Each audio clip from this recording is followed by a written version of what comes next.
in the crop plants. So, if any variations are found in this M2 plants, then they are treated as the mutant plants, and these are isolated after necessary trials. So, from this chart you are going to know about how the breeder is going for the trials. This is the first year where the seeds are spacely planted. In the second year, individual plant progenies grown from the M1 plants. In the M3 generation, individual plant progenies are grown, but the superior mutant lines are harvested in bulk if they are homogeneous. Otherwise, we will be moving to M4 generation, but in many cases in the M3 generation itself they will be bulked. So, after the M3 generation, the preliminary yield trials are conducted in the M4 itself. In the M4 generation, if the yields are fruitful, then we are moving to the M5 generations, that is coordinated yield trials are carried out till M6 and M7 generations. If the characters are consistent and they are desirable characters are founding continuously in all generations, by M8 or M9 the lines will be selected and released if they are promising in growth and yield. This is the main objective of the mutation breeding. If they are not sustaining well, again the experiment have to be repeated again. So, that is why this mutation breeding is somewhat highly risk and laborious. So, in case of the polygenic traits, the inferior plants are rejected at M3 and M4 levels itself. Later the remaining seeds are bulked as usual to the M5 and M6 and M7 generations for yield trials and coordinated trials. So, by M8 and M9 generations, it will be released as a new variety. This is in the case of the seed treating crops. Coming to the vegetatively propagated crops, it is somewhat different. So, here is one more slide for you where the preliminary yield trials for suitable checking, how it is going on in M4 in a separate lines. So, superior lines are selected. Each blue color rectangle is representing each line selected from the previous progeny. From M5 to M7, replicated yield trials, that means they are divided into replicas and outstanding lines are released as a new variety. So, in M8 seed multiplication are done. So, in the vegetatively propagated species, the procedure is same, but the mutations are expressed as chimeras. So, these are take the vegetatively propagated crops like chrysanthemum or sometimes dahlias. They are existing in different beautiful colors. These are called as the chimeras. So, the chrysanthemum exhibits in various colors, like yellow color is there, pink color is there, white color is there, sometimes dotted colors are there. So, these are all different in colors. Even the fruits are also different, but fruits comes from the seeds, that is why that case is different. But take the vegetative crops like chrysanthemum, jasminium, like different types of the flowering plants like tulips or roses. You can take the examples for the vegetatively propagated plants. The same thing, you treat the vegetatively propagules with the mutagen, that is called as the VM1. In VM2, you observe the chimeras whether they are sustainable or not. In M5, conduct the yield trials. From M4 onwards, preliminary yield trials. M5 to M6, M7, conduct the coordinated field trials, and by the end of the M8, that is VM8 or VM9 generations, it will be released as a new variety. So, today in market, several varieties of the flowers are available and they are also changing colors from years to year. The original existing material will be with the plant breeder itself. Next is applications of the mutation breeding. So, now you watched about the that is the mutagens. So, mutagens, how they are able to induce the mutations and the process of the mutation breeding, how the plant breeder do the protocol from M1 to M9 generations by conducting preliminary yield trials and coordinated yield trials. So, mutation breeding can be used to develop the improved cap varieties. There are several resistant varieties like disease resistant variety and frost resistant varieties and temperature tolerant varieties and stress tolerant varieties. Likewise, several crop varieties have developed by the plant breeders in rice, maize, jowar. Take any crop which is economically important, not only in the cereals, even in the pulses or any important commercial crop, according to the objectives of the and the necessities of the market, the plant breeder takes the and fix the objectives and improves the quality of the crop. Next is to induce the male sterility. The male sterility is one more important factor in the plant breeding, which helps in the creation of the male sterile lines. So, it suppresses the growth of the other that is the part of the gynoecium and allows the androecium to give only pollen grains called as the male sterile lines. So, production of the male sterile lines not possible in the nature, but they are very rare, but through the mutation breeding it is possible to produce the male sterile lines for the production of the haploids. Haploids are usually produced from the pollen grains, because the pollen grain is the haploid cell. If any regenerants would be produced from the pollen grain, they are called as the haploid plants. In nature, haploid plants are actually it is very difficult to produce, but through mutation breeding it helps in the production of the haploids also to create additional genetic variability. So, the main target is additional requirements for the crop. So, it would be produced by the variations in the crops. So, this mutation breeding is one of the steps which would be able to produce the genetic variability. And the other objective of the mutation breeding is also adaptability of the crops to various environments. If we introduce the crop in one environment, if it is not sustained with that environment, the main theme of the breeding would be lost. So, all the 9 to 10 years of the efforts would be will be wasted. That is why the adaptability of the crops is also more important in the mutation breeding.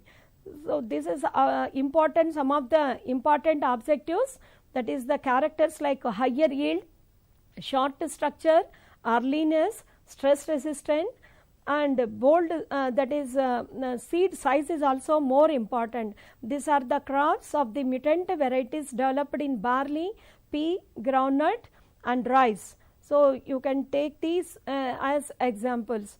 The merits, coming to the merits of the mutations, mostly they are all undesirable and there is no of value to the breeder.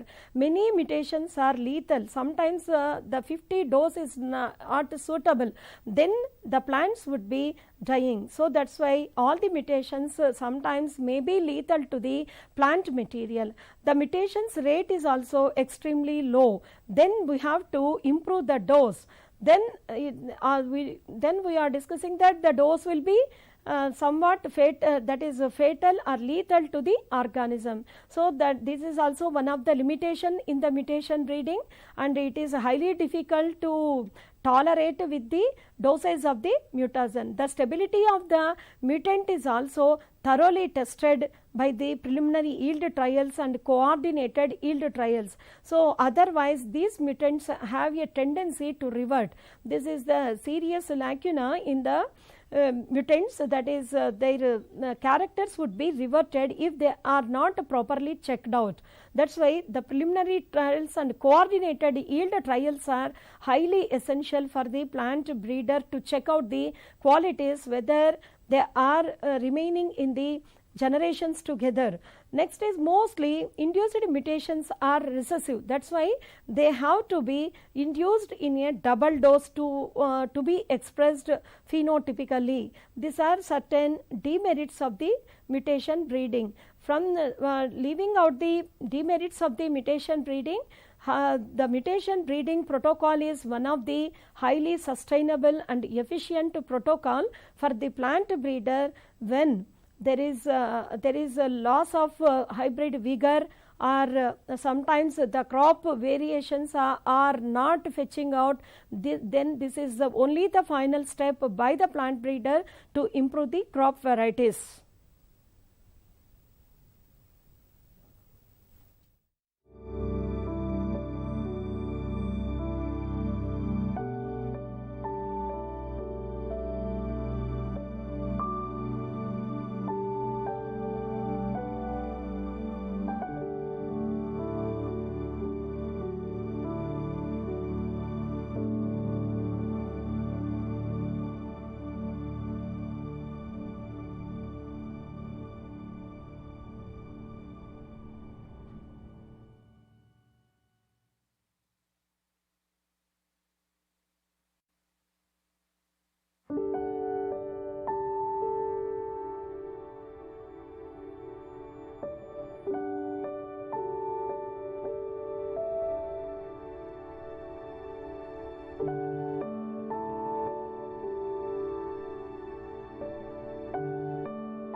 Today I would like to make you know about the use of RFLP and RAPD in plant breeding and crop improvement.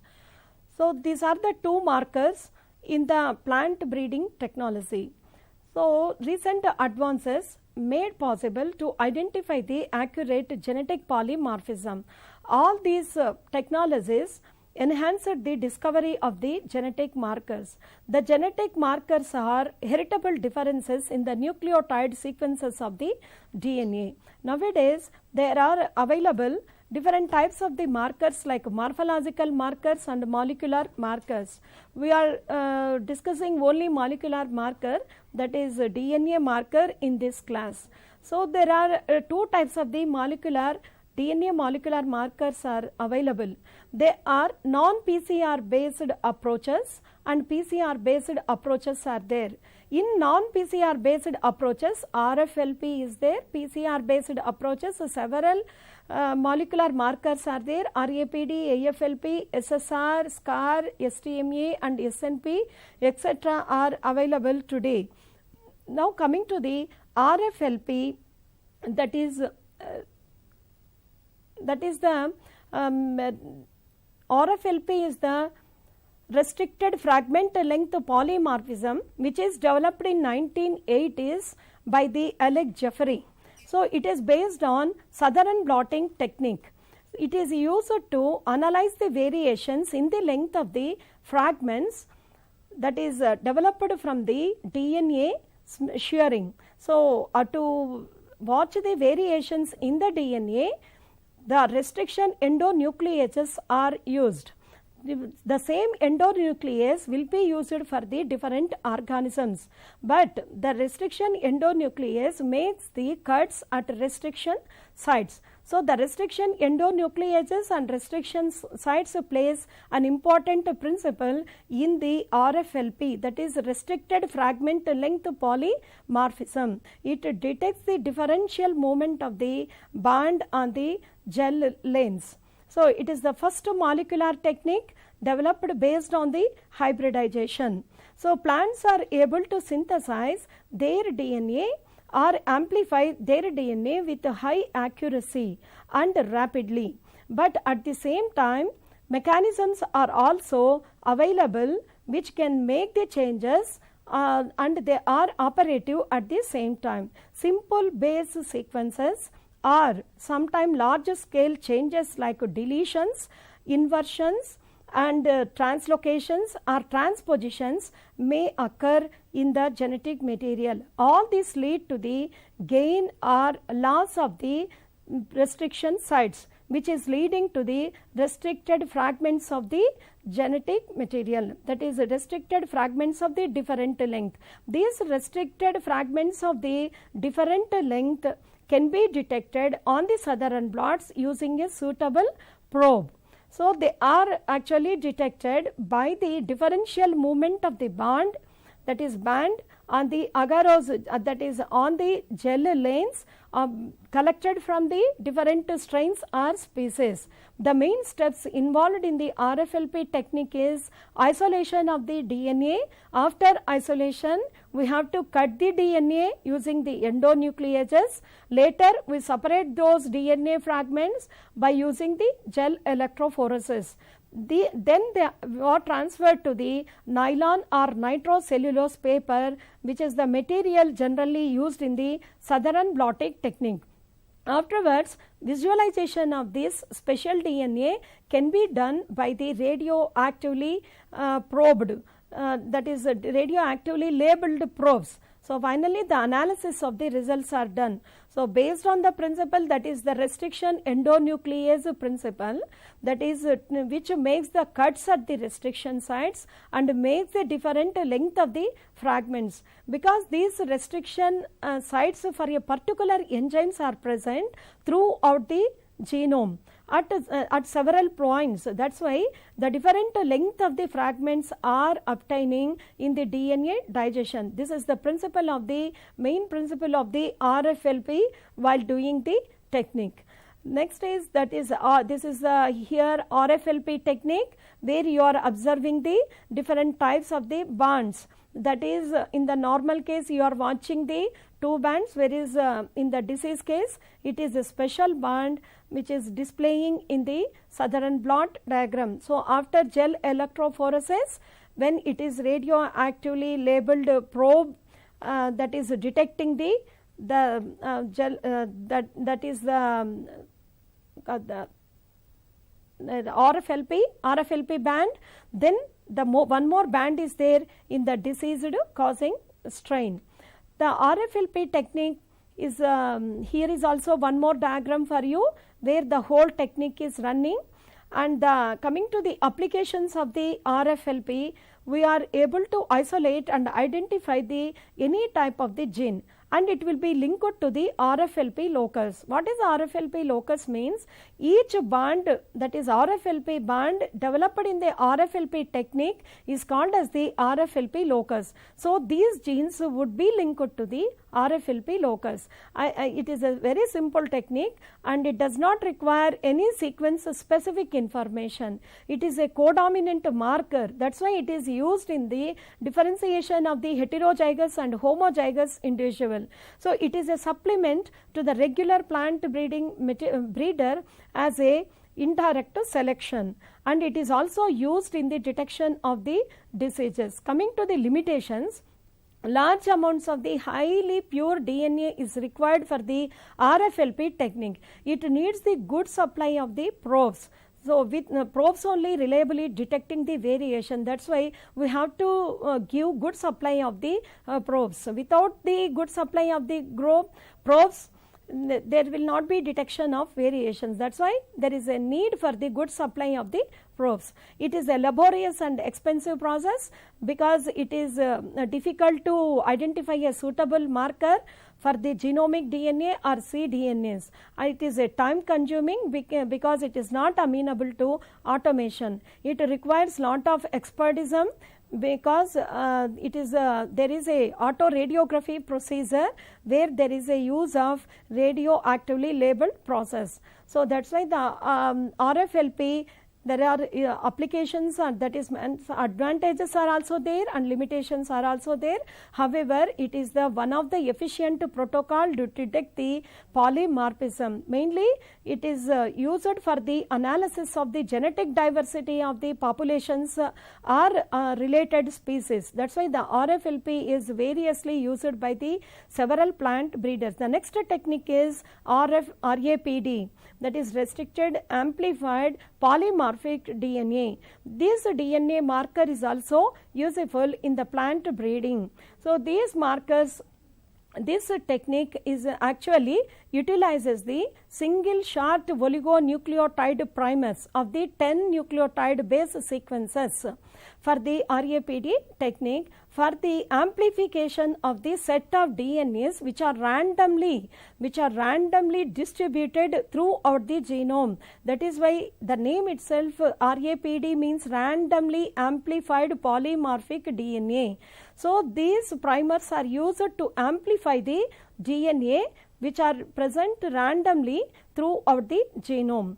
So in the amplification process actually generated from a region which is flanked by a 0 base primes, that is 0 base prime region, that is the priming sites, and all the different genomic materials would produce the different amplification products, but the PCR amplified product is generated only one for one individual, not for others. So this is the technique, that is RAPD polymorphism among the land races of the sorghum, that is OP, these are some of the RAPD primers having the 10 base sequence, and this is that is gel configuration on the agarose gels. So this is a RAPD banding pattern comparing with the some ladders taking from the lambda DNA like that, and likewise RFLP, the RAPD also possesses the same steps, that is like isolation of the DNA, selection of the, that is cutting of the DNA, selection of the DNA on the agarose gel, but there is a transfer of the fragments on the ethidium bromide. So ethidium bromide is a dye by which the RAPD's amplified products are visualized under UV light. So there in RFLP we are transferring to nitrocellulose paper, here we are visualizing under UV light. So the RAPD applications are, these are construction of the genetic maps and helpful in the mapping of traits and analysis of the genetic structure of the population, fingerprinting of the individuals, and identification of the somatic hybrids. Finally, it is very useful system for the characterization of genetic resources. There are certain advantages when compared to the RFLP. It is a simple, quick to perform. The RFLP technique requires high amount of DNA, whereas this technique requires only small amount of DNA. It involves no radioactivity, that's why no expertism is also not required. Coming to the limitations, it is unable to distinguish between homozygous and heterozygous. Actually, coming to the inheritance, the RAPD band actually inheriting from parents to offsprings as a dominant marker. That's why if the band is present, it corresponds to the RAPD dominant allele. If the band is absent, it corresponds to the recessive allele. That's why the RAPD is unable to distinguish between heterozygous and homozygous organisms. The RFLP is able to distinguish between RAPD, that is homozygous and heterozygous individuals. This is the comparison about the important characteristics. You can go through this slide, and these are the references which you would like to know. You want to further read about the RAPD and RFLP.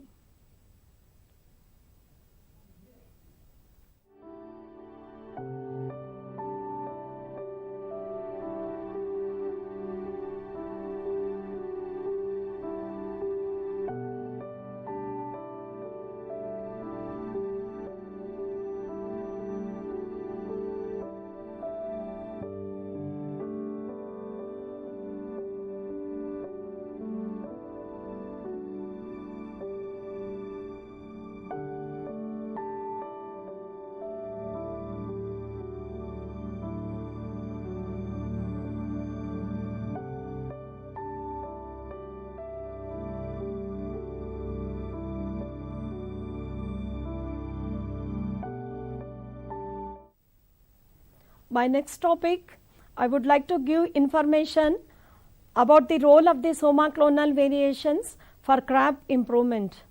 The presence of genetic variability that is present in the cultured cells or plants derived from those cultured cells or progeny of such plants is called as the somaclonal variations.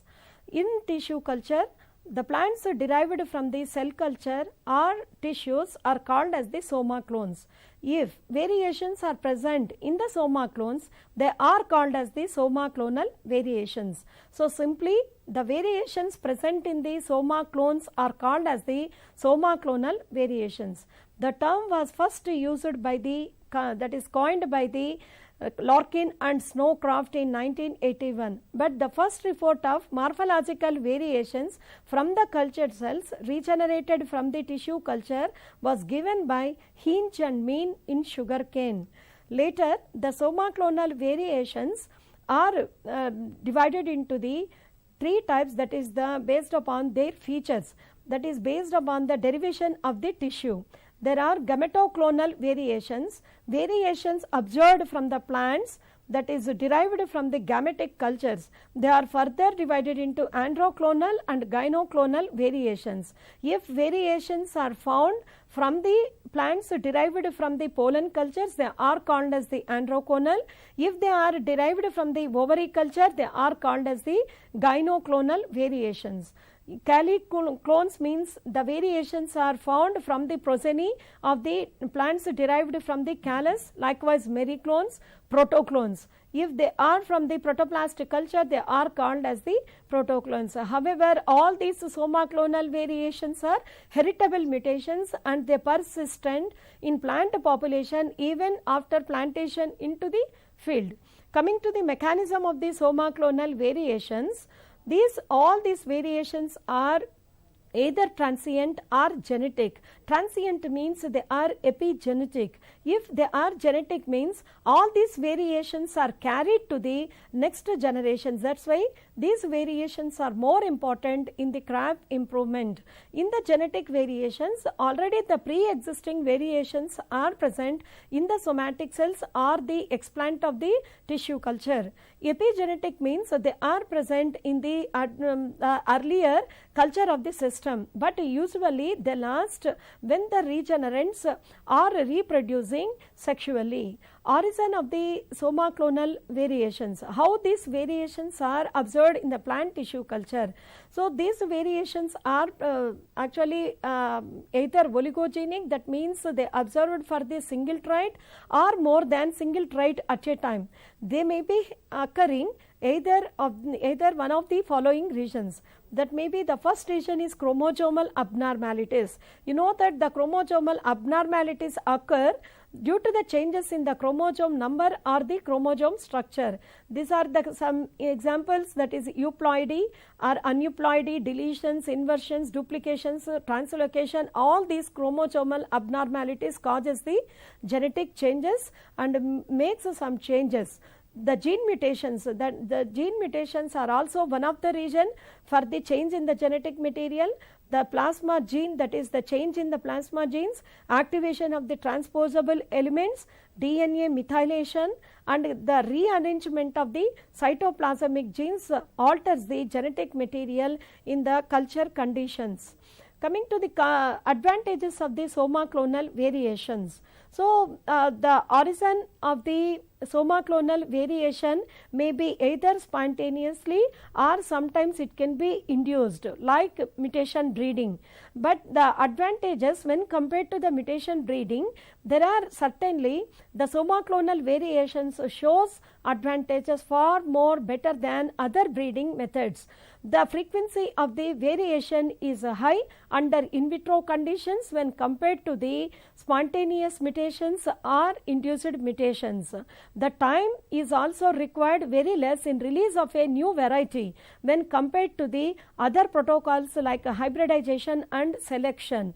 Even it reduces the that is the unique mutations. In tissue culture, unique mutations occur and which could not be possible, that is in the tissue culture, which is possible, it may not be possible during the crossing over as the germ plasm is not available. The pedicel, that is jointless pedicel tomata mutant, is in tissue culture only produced. It is the good example for the soma clonal variant. It occurs for a trait either from the nuclear or that is a cytoplasmic material. Creation of the additional genetic material is also possible.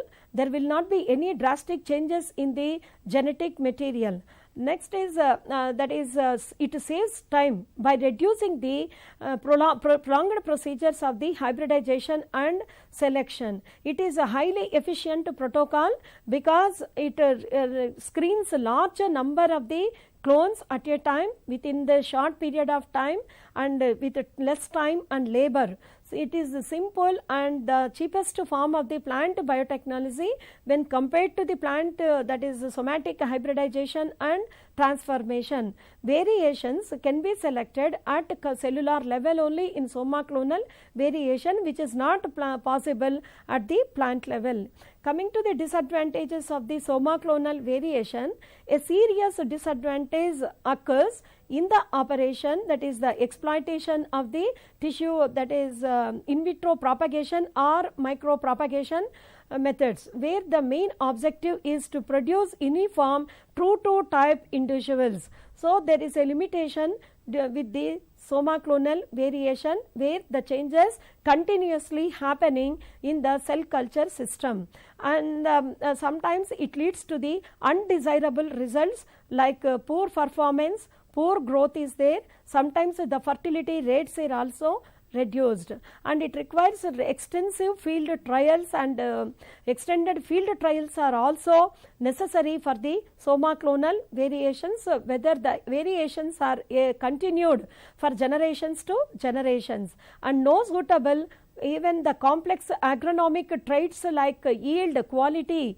may be checked after the long procedures of the tissue culture. So these are all the limitations, and even the variations which are produced in the soma clonal variations may not be useful for the plant breeder, and sometimes they may be lethal because these are all pleiotropic effects, because they are not considered as a true variants. That's why the soma clonal variations are sometimes may not be useful for the plant breeder.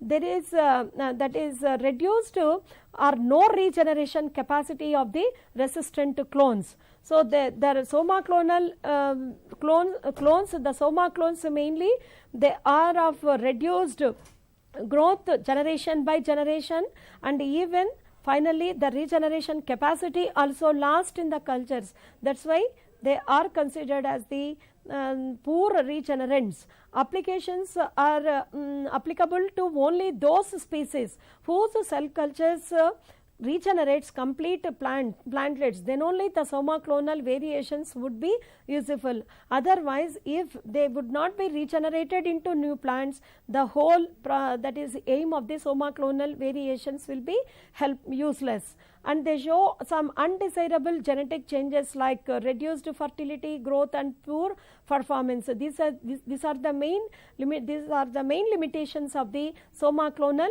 variations, and the phenotypes expressed in the selected lines may not be expressed by the plants regenerated by them, and the small and viable portion of the clones are only stable, and the larger portions of the clones are usually unstable, and they are not further used in the continuous cultures. That's why they will be discarded in the subsequent cultures.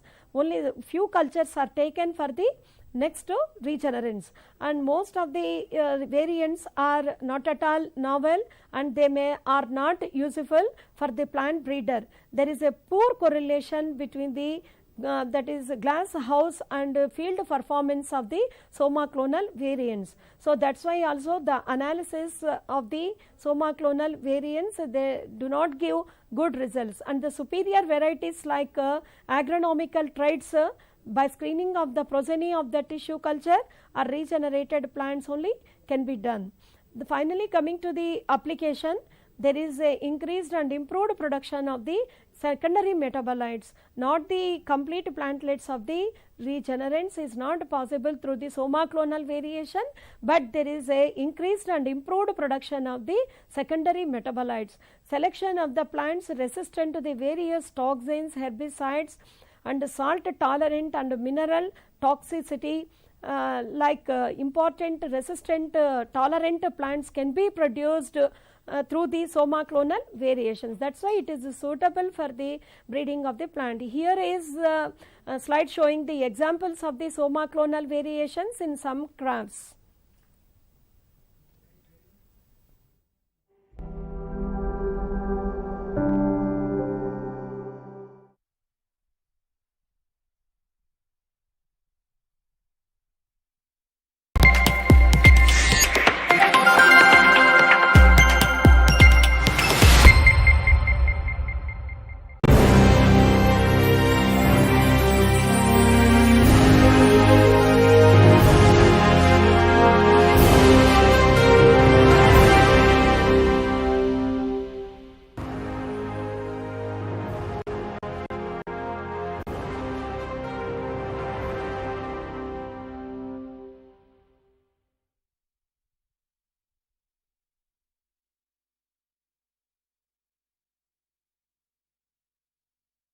Hello students, today I am going to present the reactions of aldehydes and ketones.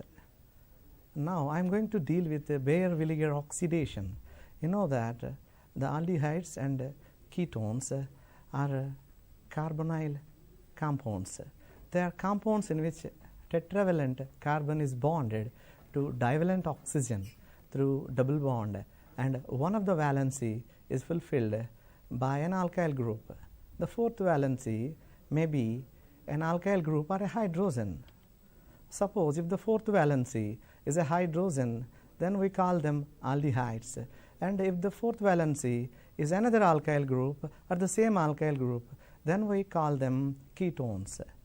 There is a situation when both R1 and R2 flanked by the CO group, flanked to the CO group are equal and hydrogens, then we call it a formaldehyde.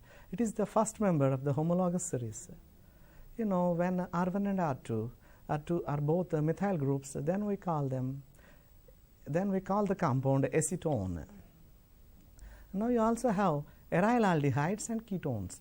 A aryl aldehyde has a benzene nucleus or a benzene-like nucleus attached to the carbonyl carbon. So this is when there is a benzene, that is a phenyl attached to the COH group, we call it as benzaldehyde.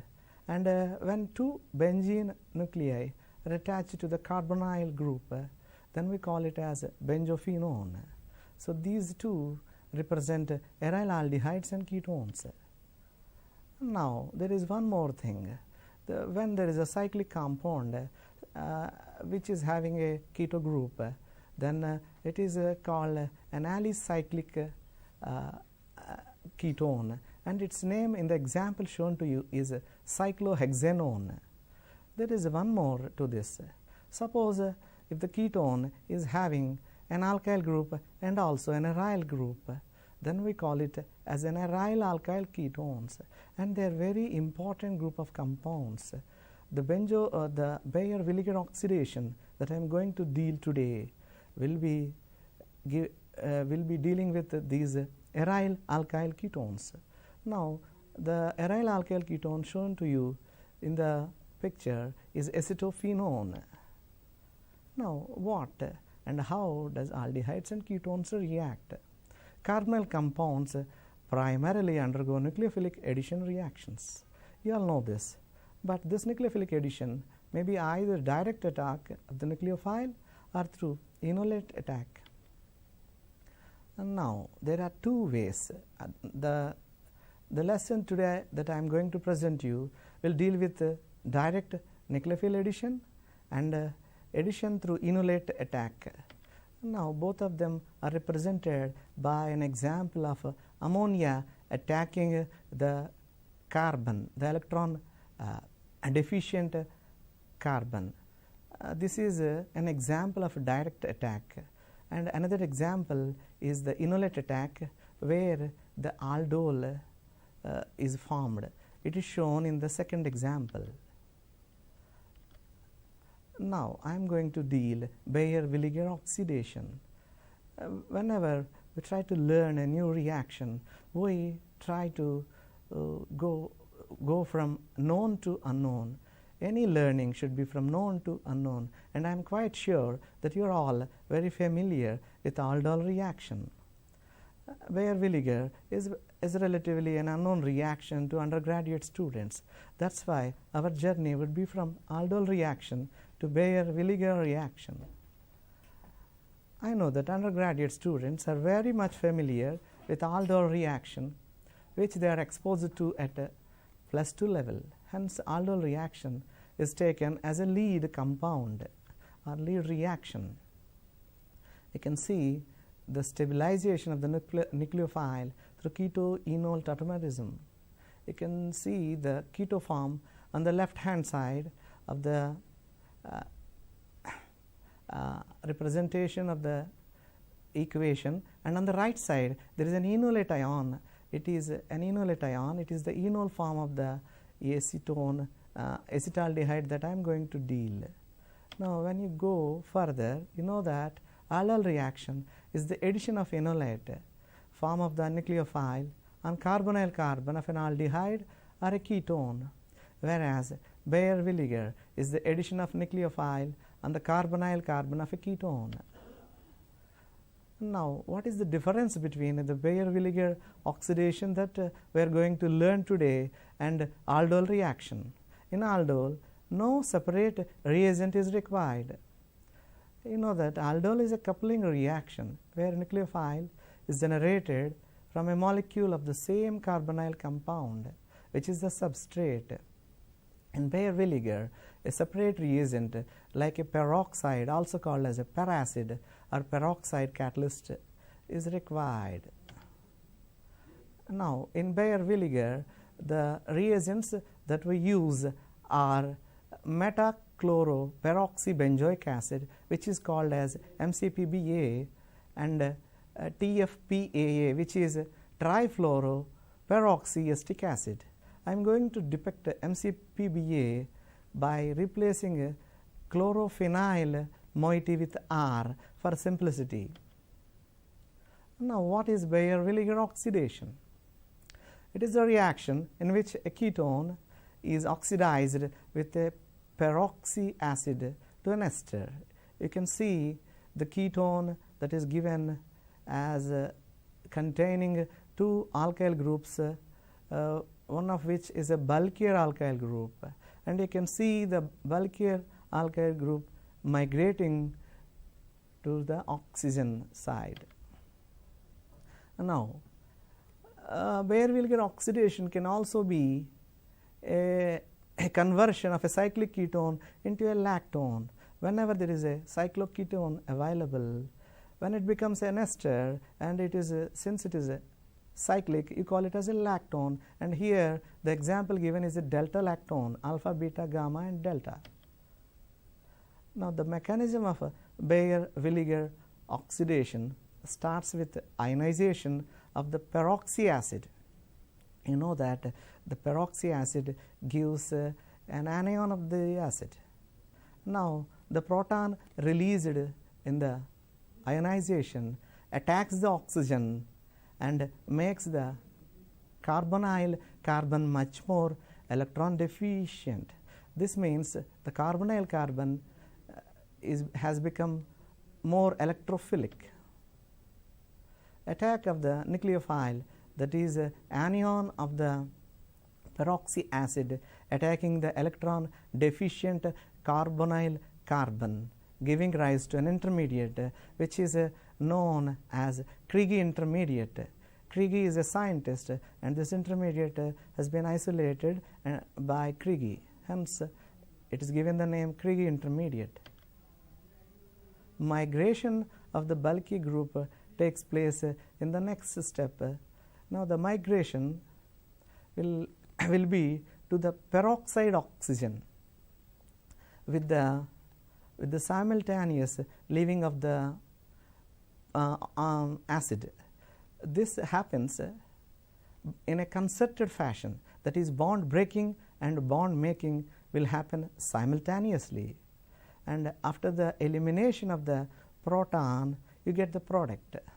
This is the Baeyer-Villiger oxidation. Now, regarding the migration of the alkyl group, you'll see that the bulkier group will migrate first. This is same as saying substituted alkyl groups will migrate first. This is also same as saying the most electron-rich alkyl group will migrate first. There is an order for the migration ability of alkyl groups. It is tertiary greater than cyclohexyl, greater than secondary, greater than benzyl, phenyl, and primary, and last is hydrogen. Hence, you can safely say that aldehydes will not undergo Baeyer-Villiger oxidation. The necessary and sufficient condition for the reaction to occur is that the migrating group and the peroxy bond, that is O bond, should be trans-periplanar or anti-periplanar to each other. Now, what is this trans-periplanar? Trans means opposite, peri means nearly, approximately, and planar means in the plane. So, when you say trans-periplanar, it indicates two groups lying in plane but opposite to each other. This condition should be met for the Baeyer-Villiger oxidation to take place. That is, the migration of alkyl group should be a compulsory thing for Baeyer-Villiger oxidation. Now, let us see all the stages of the mechanism. In the first stage, ionization has taken place. In the second place, attack of the generated proton on the oxygen atom, and in the third stage, the nucleophile attacks the electron deficient carbon.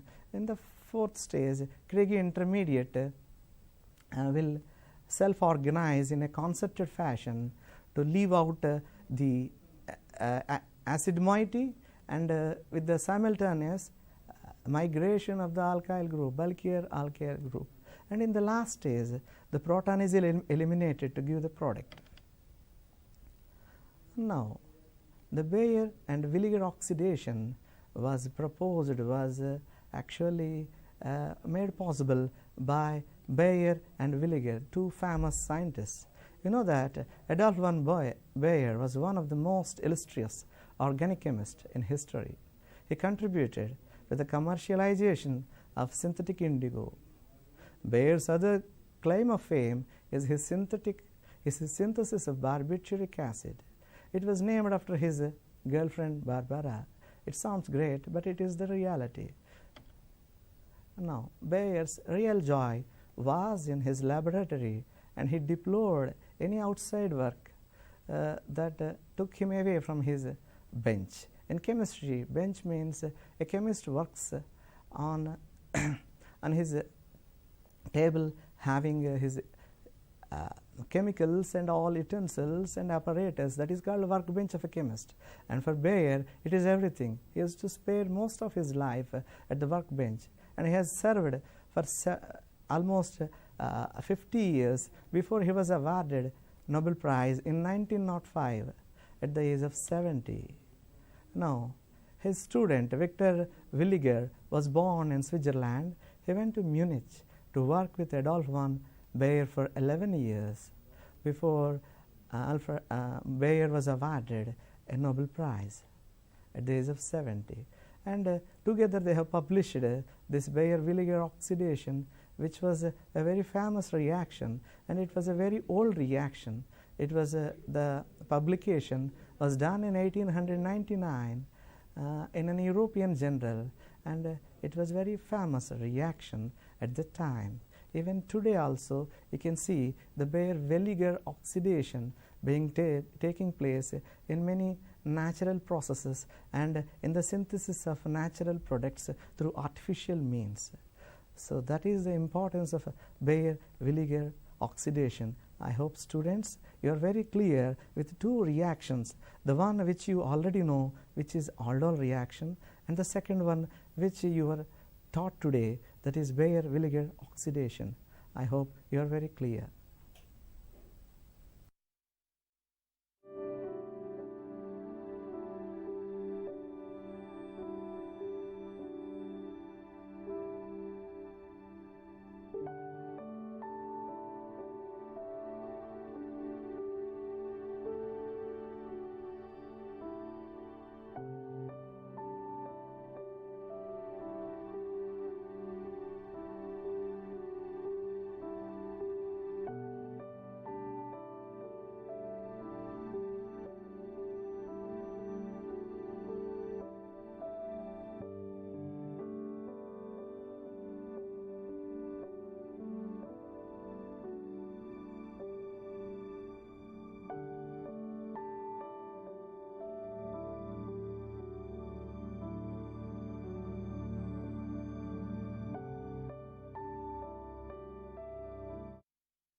The second subtopic will be the reactions of aldehydes and ketones and its reduction.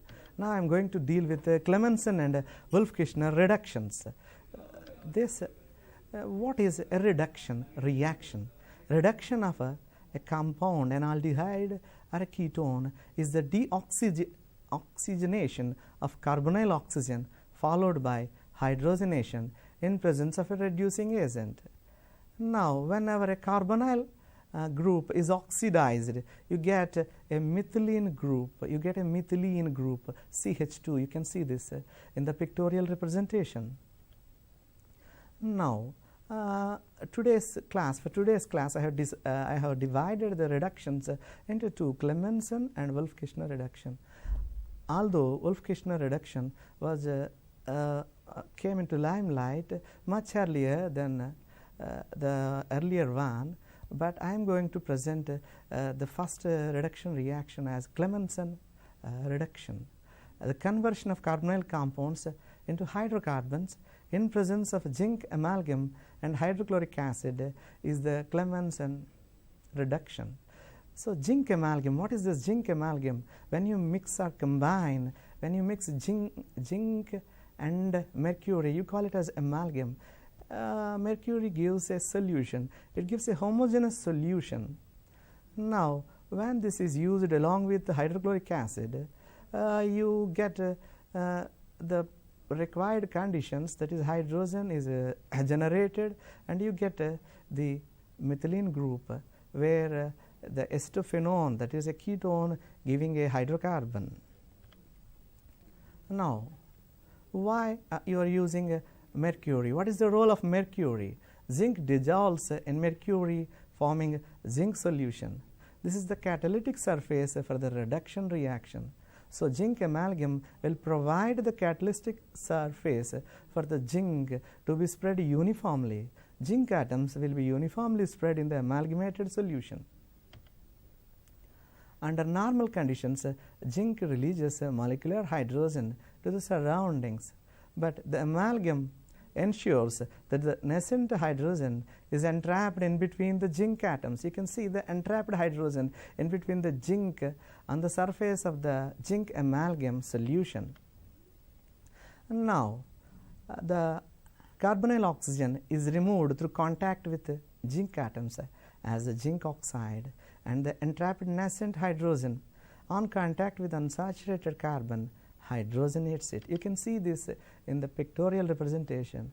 Here the carbonyl oxygen is being interacted with the zinc and it is being removed as a zinc oxide. In the second pictorial representation, you can see zinc and HCl giving rise to nascent hydrogen which is entrapped between two zinc atoms. This is only for pictorial representation for better understanding to the students. This doesn't present the actual scenario. Now, this carbene and the zinc, this is called zinc carbonide mechanism, and this will see that the hydrogen interacts with the double bond and generates a methylene group. There is one more mechanism, it is called radical anion mechanism. Initially, a single electron is transferred from the catalyst or catalytic surface onto the carbonyl oxygen, producing a radical anion.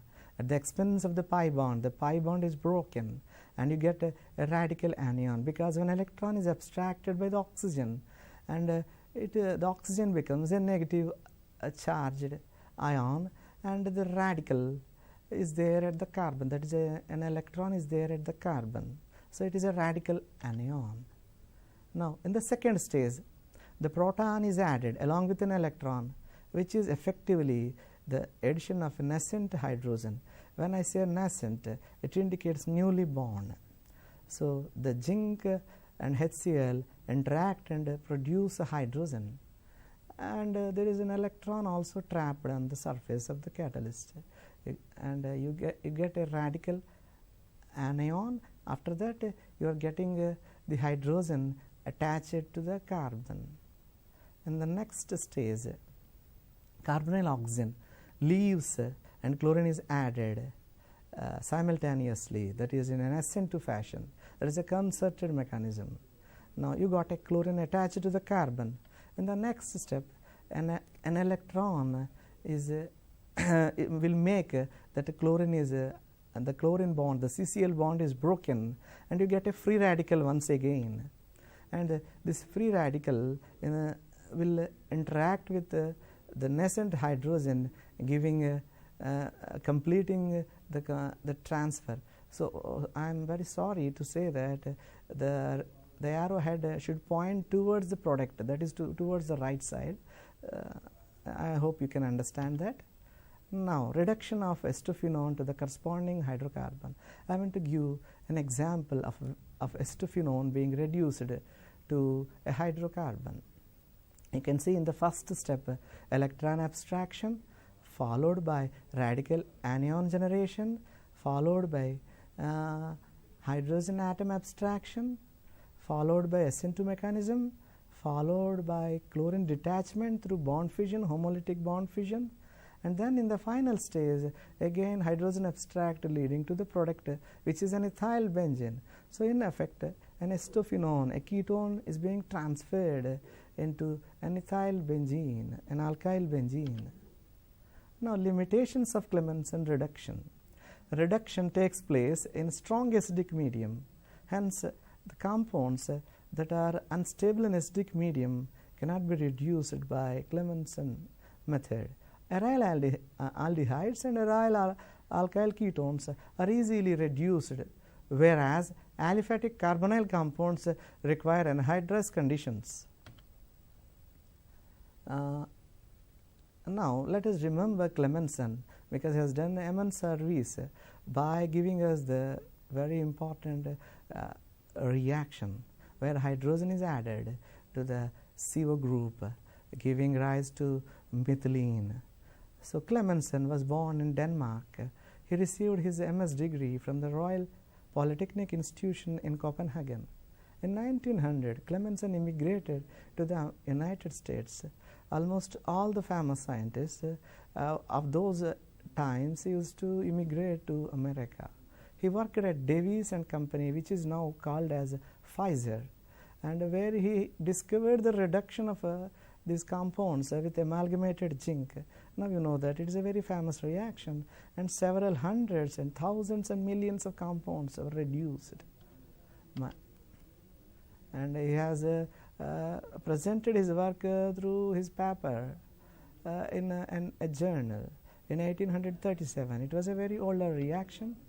Now let us come to Wolff-Kishner reduction, conversion of the carbonyl compounds into hydrocarbons by refluxing with hydrazine in basic medium will also give hydrocarbons, just like in the earlier reaction.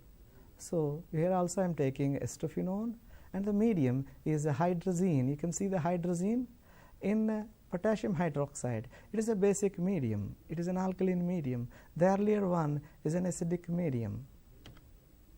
And now Wolff-Kishner mechanism is, in the initial step, hydrazine adds onto a carbonyl group to give a condensation intermediate named hydrazone. You can see hydrazone. This is a condensation because water is lost in the process. And now if you see the whole mechanism, the carbonyl compound is first being attacked by the nucleophile. It is a direct nucleophile attack reaction where water is lost and hydrazone is formed. In the next step, proton is removed, and you get an anion on the nitrogen. This further one more proton is abstracted, giving a diimide. The first one is an imide, the second one is a diimide, and the imide loses nitrogen, giving a carbanion. This carbanion will interact with the water molecule and abstracts a proton, giving to the product which is an hydrocarbon, as you can see. Now what are the limitations of Wolff-Kishner reduction? It is also a reduction which is taking place in a strong medium. Of course, it differs from the earlier one that it is basic medium, and the earlier one is an acidic medium. Hence the carbonyl compound that are unstable in basic medium cannot be reduced by Wolff-Kishner reduction. Aryl aldehydes and aryl alkyl ketones are easily reduced, whereas aliphatic carbonyl compounds require anhydrous conditions. Now, these two works were actually published in two separate journals. The first one was done in 1911 and the second one was done in 1912. I hope you are very clear about the reactions Clemmensen and Wolff-Kishner. Now, when you are given a ketone, you know the conditions and how they are converted into a methyl compound. Thank you.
My last subtopic will be analysis of aldehydes and ketones.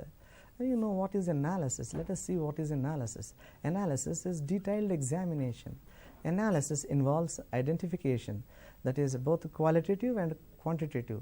You call quantitative analysis as quantification, where you can get the amount. For quantification, you can say the example of volumetric analysis, where you exactly know how much you are getting as how much amount you are getting. This presentation, of course, will deal with the identification of aldehydes and ketones exclusively, and it doesn't deal with the quantification. Now, what is qualitative analysis? For a chemist, it is by means of chemicals, chemical reagents. Of course, nowadays spectral study is also being used, but in this presentation, I am going to limit my discussion to chemical means of identification. Of course, there is one more means of identification, which is called physical means. That is melting point, then dipole moment, and all these things come into physical means of analysis. And now, I am going to deal with the Fehling's reagent, Benedict's reagent, Tollens reagent, and 2,4-DNP, which is a dinitrophenyl hydrazine. What is Fehling's reagent? Fehling's reagent is a combination of two solutions, namely Fehling A and Fehling B. Fehling A is copper sulfate solution. Fehling B is alkaline solution of sodium potassium tartarate. Now, what is sodium potassium tartarate? Sodium potassium tartrate is a crystalline solid. It is called as a Rochelle salt. It is very famous, and it is a piezoelectric material. The physics people knows it very well, and they use in resonators and vibrators. Now, Rochelle salt is a sodium potassium tartrate, and it has water of crystallization. It is a tetrahydrate. Now, dissolution of solid crystals of sodium potassium tartrate in alkaline solution, that is either potassium hydroxide in water or sodium hydroxide in water, will give Fehling B solution. And you can see that this tartrate, sodium potassium tartrate, is a bidentate ligand, it has 2 donor atoms. And now adding failing B and failing A solutions result in the formation of a complex with of a cupric complex with a sodium potassium tartrate salt. You can see this when blue copper sulfate is added with sodium potassium tartrate, you get a cupric complex. And you can see this is a square planar complex. You will be more clearly seeing that in the next slide. See, copper at the middle, it is a cupric ion plus 2 charge will be there over it. Of course, it is not shown because it is a complex, and there are 4 coordinate covalent bonds with oxygens. So each bidentate ligand, that is sodium potassium tartrate, is giving 2 bonds with the copper. Hence there are total of 4 bonds, and you got a square planar complex. Now failing A and failing B are combined just before adding the sample. This is called in situ, means in the workbench you add both of them. But why don't you add earlier? It is because if you add both of them before the reaction, then there is a chance that cupric hydroxide is formed, and it is a PPT, it is a precipitate, and it may spoil or it may intervene with the identification of the aldehyde or ketone. So complexation of cupric ion with sodium potassium tartrate is kinetically favored over cupric hydroxide. See what is kinetically favored. We can say, just imagine a running race where 2 contestants are running.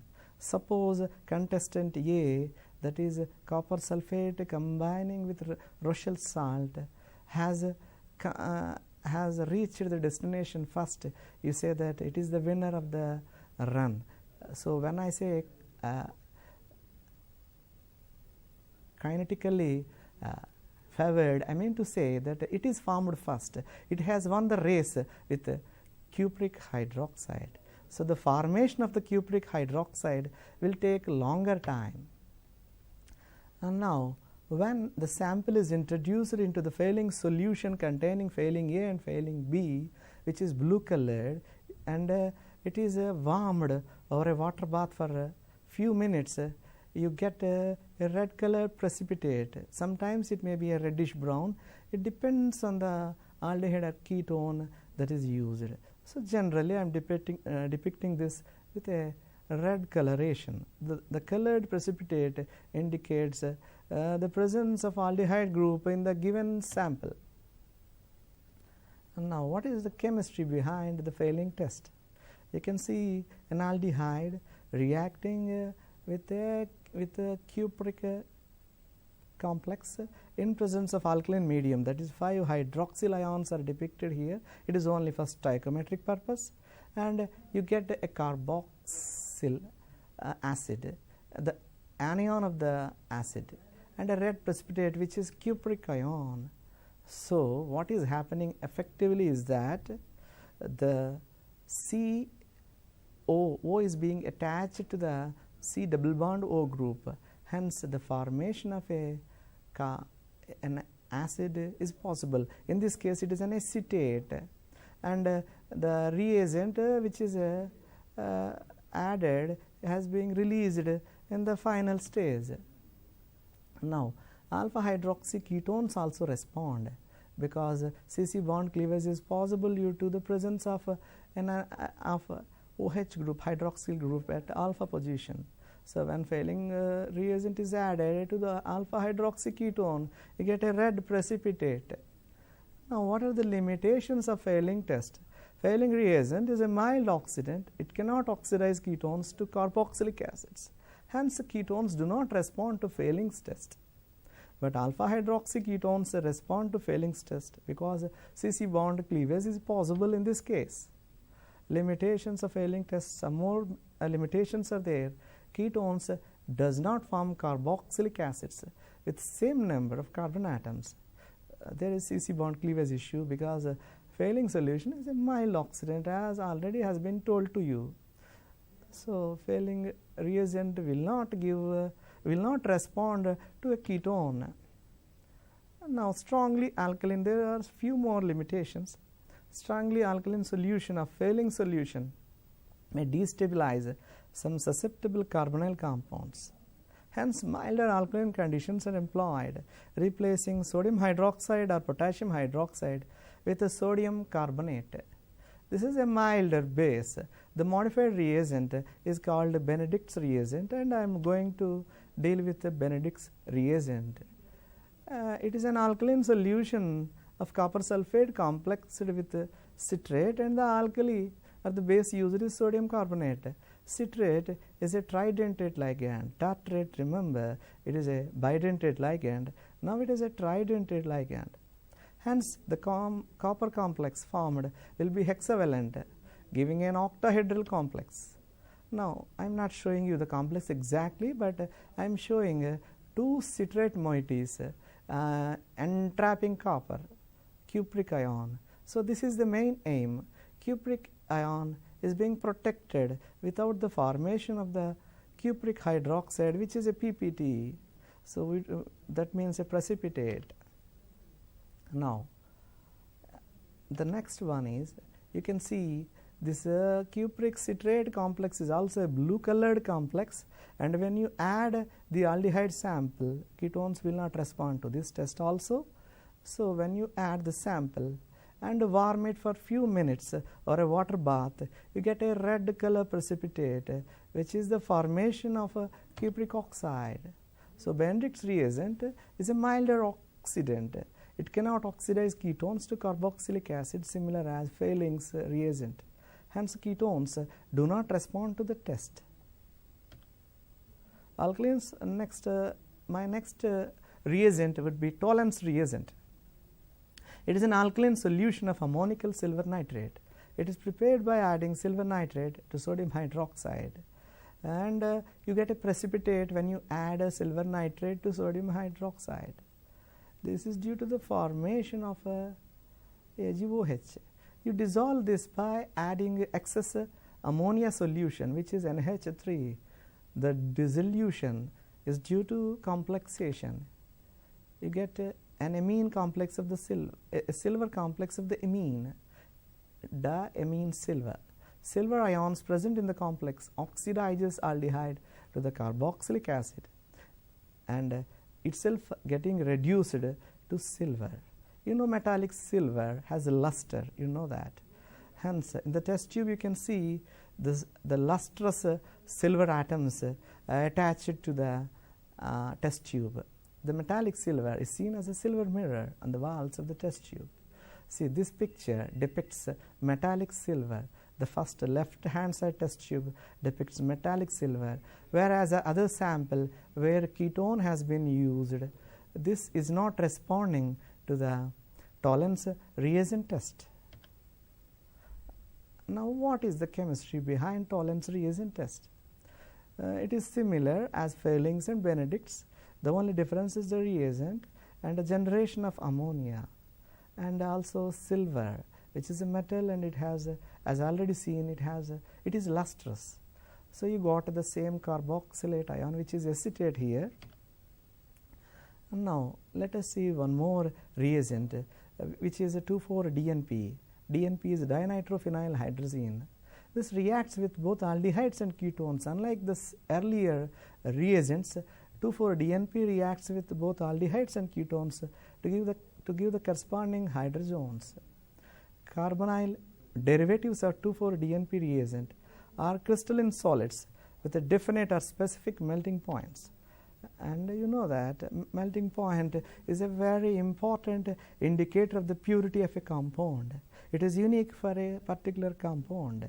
So, these hydrogens are taken and their melting points are studied to understand whether the given one is an aldehyde or a ketone, and even if it is aldehyde or ketone, you can know the exact homologous, the compound of the homologous series.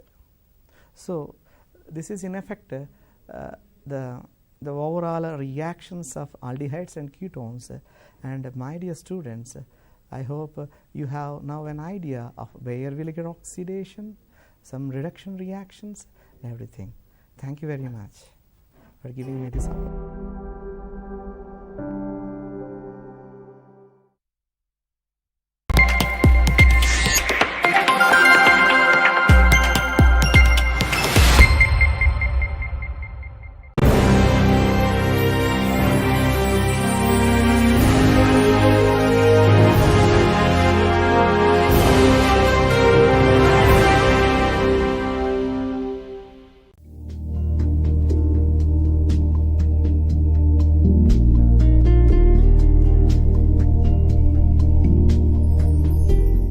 Good afternoon, everyone. Welcome to today's session. So we are continuing with the second pillar of oral communication, which is grammar. Yesterday I spoke about the various parts of speech.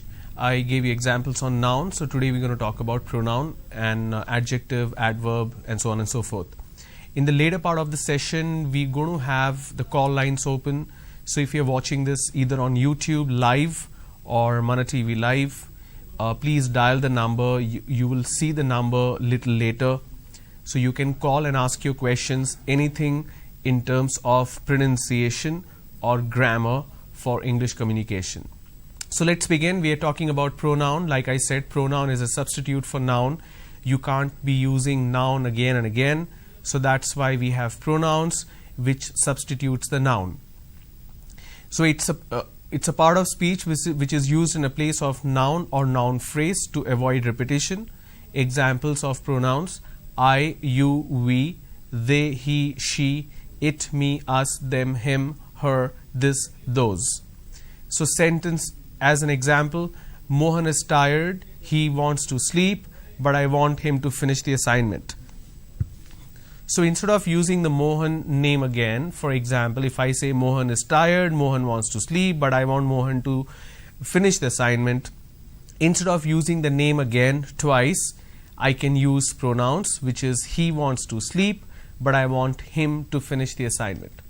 So when we talk about pronouns, like I said, it replaces the noun or noun phrase, but there is also an aspect of singular and plural. For example, if I'm talking about one person, I can just say him or he or she, but or him or her, he or she, or it. Now, in case if the count is plural, more than one, then it multiplies. So I can't be using him, I can't be using he, she, I'm supposed to use they or them. So let's look at some quick tests to understand how to use it. The first question: Hari's mom asked Dash to clean the garage. So Hari's mom asked he to clean the garage or him? So obviously the correct answer is him. Hari's mom asked him to clean the garage. It's not garage, it's garage. A student at an all-boys high school should be on Dash best behavior. Now here there is an element of subject-verb agreement. The student, here it says a student, right? Now a student is singular. So a student in all boys high school. So the all boys high school, the entire school has only boys, but the subject here is one student. So a student at an all boys high school should be on his best behavior. So it's there.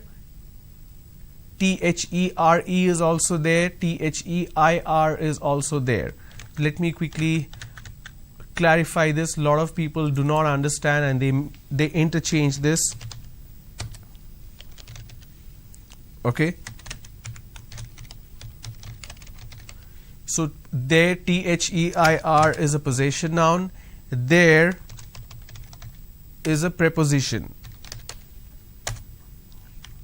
So please do not get confused here. Both are pronounced the same way. For example,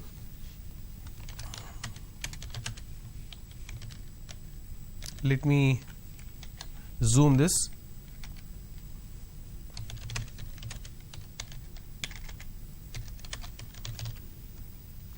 Please keep the book there. Okay, so there is basically a particular place, so that's why it's a preposition. Now when I say there is THEIR, that's a possession noun.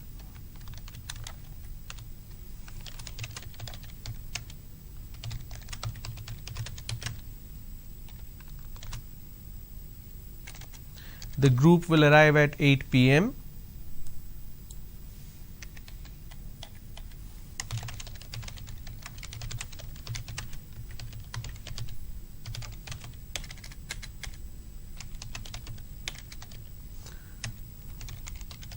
And they will make their arrangement. Whose arrangement? Their arrangement.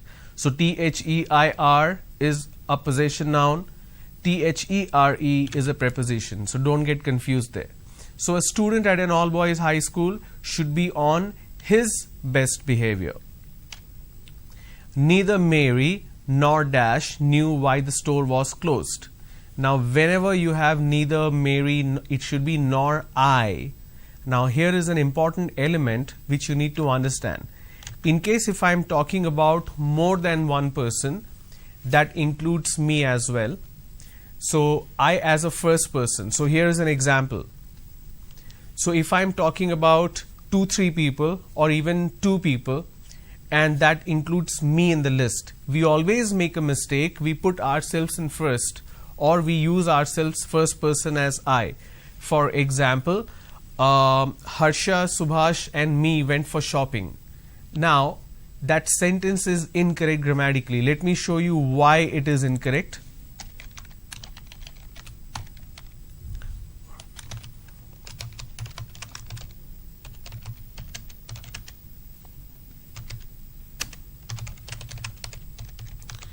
This is how people usually speak, right? Now there is a fundamental grammatical mistake here. So basically I'm talking about 3 people here, Harsha, Subhash and me, that is the first person. So Harsha, Subhash and me went for shopping. Now imagine if these 2 gentlemen are not in the list. Can I say me went for shopping? No, that's incorrect. Another way of making a mistake where people usually use this,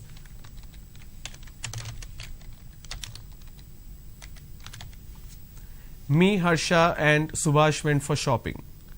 Now here again, if I remove these 2 gentlemen, it still becomes me went for shopping, which means this is incorrect.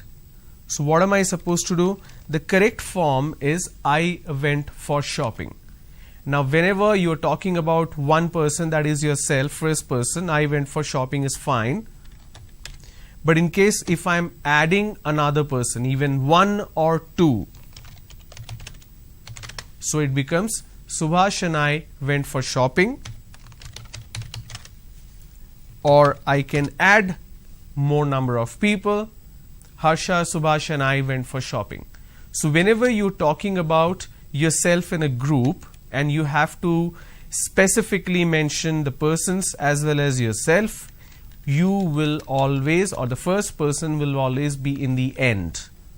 Okay? So here, neither Mary nor I knew why the store was closed. I can't say me knew why the store was closed. No, the correct form is I knew why the store was closed. That's why I is the correct option here. Next, after the training, you and Dash must discuss a few things. Again, same situation. After the training, you and I must discuss a few things. Alright. Now, moving on to adjective. Now, every noun, when it gets qualified, when I'm adding a quality or a type to a noun, that is basically adjective as a part of speech. So, an adjective describes, modifies or gives more information about a noun or pronoun as well, because pronoun is a substitute for noun. Examples: big, happy, green, young, fun, crazy, tree, all these are adjective. For example, the little girl had a pink hat. Now the girl is noun. So let me take this example.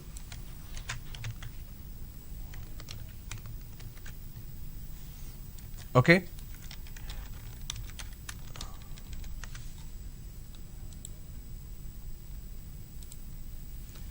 I hope you can see that's blue.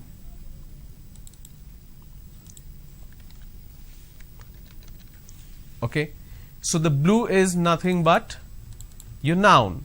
The little girl had a pink hat. Now if I remove this, the girl had a hat, but what kind of hat? Pink hat. What kind of girl? The little girl. So anything that is adding quality, that is describing or modifying the noun or pronoun is adjective. Now there are different types of adjective which you need to know. Something that adds quality, for example, dangerous chemicals, green vegetables, a square box, quantity as well. So not just quality but also quantity. He has eaten 3 apples. I don't have much money. This long, thin centipede has many legs. So long, thin is also an adjective here. Demonstrative, something that is displaying or demonstrating. This red balloon is mine and those 3 yellow ones are yours.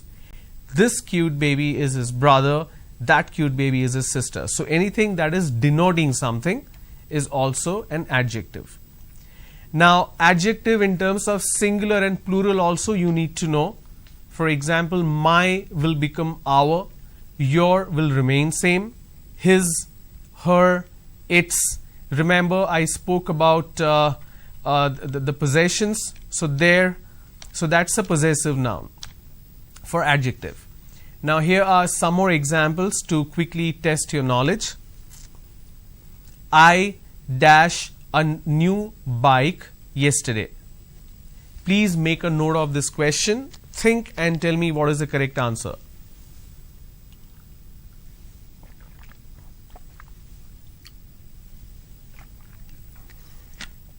I bought a new bike yesterday. So the correct answer is A. If you don't hurry up now, you dash late for school. Question number 2. If you don't hurry up now, you dash late for school. You have been, you are, you will be.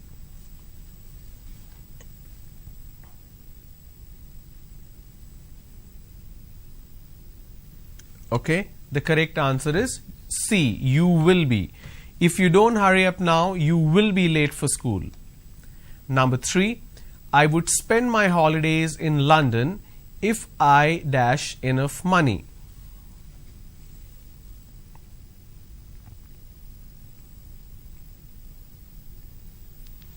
I would spend my holiday in London if I had. Now if you already have, then you will be in London. Had because you actually don't have. If I had enough money. Number 4, they dash water sports. They are not, they like not, they do not like water sports. The correct answer is C, they do not like water sports. I dash for shopping tomorrow. I will be going for shopping tomorrow. I will go for shopping tomorrow. I went for shopping tomorrow. Now, this is a matter of tense. Here, went is past tense. So, went is past tense of go. Now, tomorrow is future. So, I can't use C. A is a continuous form. I need not use that. So, B is a definite form. I will go for shopping tomorrow. Ram and his team, that's number 6, Ram and his team dash recently won a tournament. To answer this question correctly, you need to understand something called, now let me quickly explain this to you.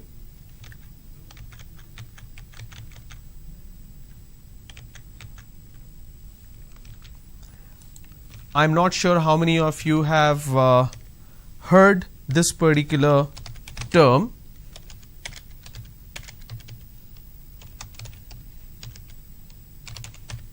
Subject verb agreement.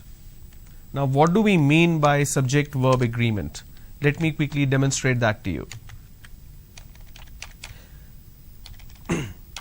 I'm going to switch over to another aspect, which is subject verb agreement. Let me see if I have created some kind of okay, here we go. So we are talking about subject verb agreement. This is because the subject should always be in sync with verb. What I mean by this, if the subject is singular, I need to use a singular verb. If the subject is plural, I need to use a plural verb. Now, as simple as it sounds, we always make a mistake. So the reason I put the Superman symbol, in case if you have he, she, it, or any of singular form of verb, the singular form of subject, you will use a singular form of verb. What do I mean by this? See here, the players and the umpire is or are tired. Okay, the second sentence is the players or the umpire is or are tired. So what do we need to do here? Now when I'm using and, I'm combining two singular forms. That becomes plural. So I will use the plural form of verb. Now how do I identify what is singular form of verb and plural form of word? Let me quickly demonstrate that to you.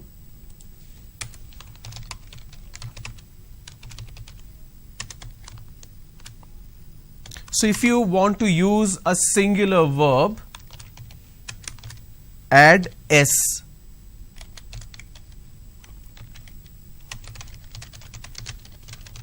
At the end of the verb. Okay.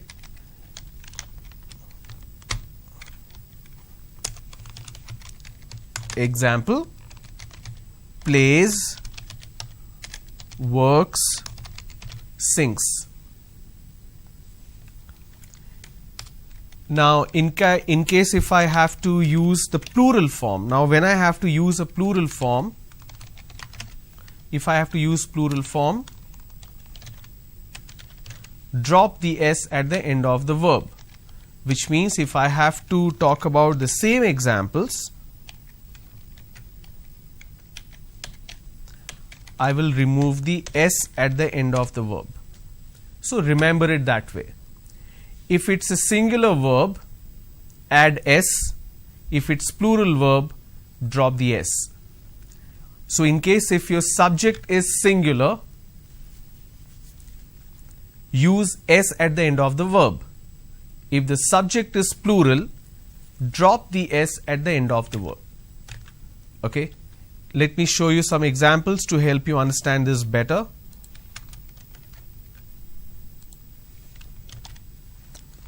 I'm going to use all singular verbs here.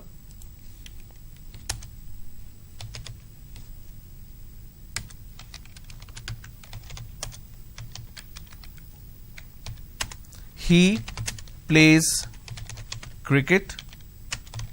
She sings very well.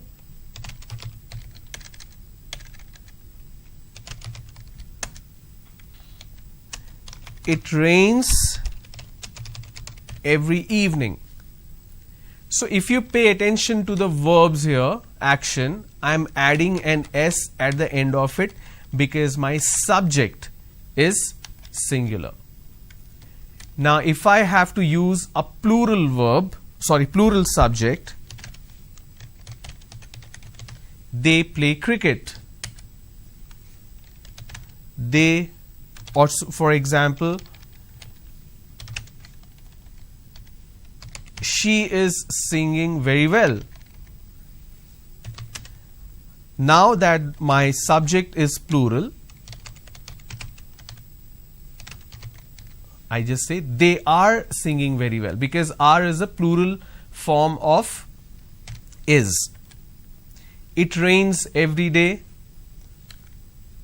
Now there cannot be a situation in terms of a climate for plurality, so we'll leave it at that. Okay, so when you have a situation like this where you are bound to get confused, the players and umpire is tired or are tired, it should be are tired. That's because when I'm using and, I'm combining these two. Even if it's player and umpire, I'm combining. But in the second case, this is where you will get confused. The players or the umpire is tired or are tired. Here you will use is tired because this is an or situation.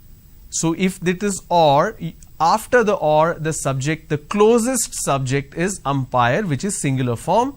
And if I have a singular subject, I will use singular verb. Okay. So when we look at some more questions, you will be able to identify more such situation. Now when you see a question, you will be able to identify what should be the correct answer. Alright. So let's move on. Let's look at this question again. Number 6. Ram and his team dash recently won a tournament. Now this is a trick question because Ram is part of the team and team is a collective form. It just won. Ram and his team have recently won? No. Ram and his team has, because it's a singular form. The subject is singular, so I'll use has. Number 7, please make a note of this question. They dash put in all the hard work for the success of the team. They dash put in all the hard work for the success of the team. Now they is a plural form. Now if I have a plural form, I will use plural verb. What is the rule? Drop the S. So I have this particular verb which doesn't have an S. So I will use they have put in all the hard work for the team. Number 8, I think we dash the training session next quarter. Now next quarter means it's in the future. I think we dash the next session, the training session next quarter. I think we begin. No, we will begin the training session next quarter. We are beginning. No, that's not the right form. We are going to begin. That is again a incorrect form because it's a transliteration. So we will begin the training session next quarter. Tomorrow we dash at 2 p.m. Tomorrow we will meet. We meet. We are going to meet. We are meeting. So number 9, this is very easy. So look at the question and think what is the correct answer.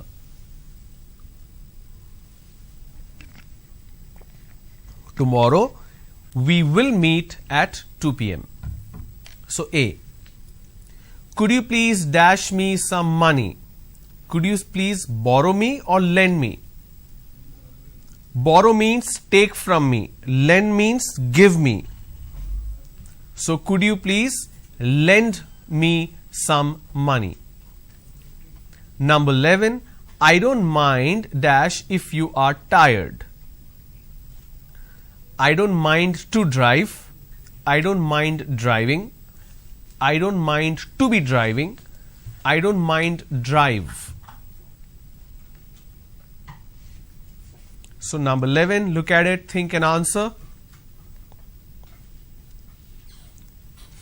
I don't mind driving if you are tired. So option B. They arrived dash we were having dinner. They arrived while we were having dinner, when we were having dinner, during we were having dinner, for we were having dinner.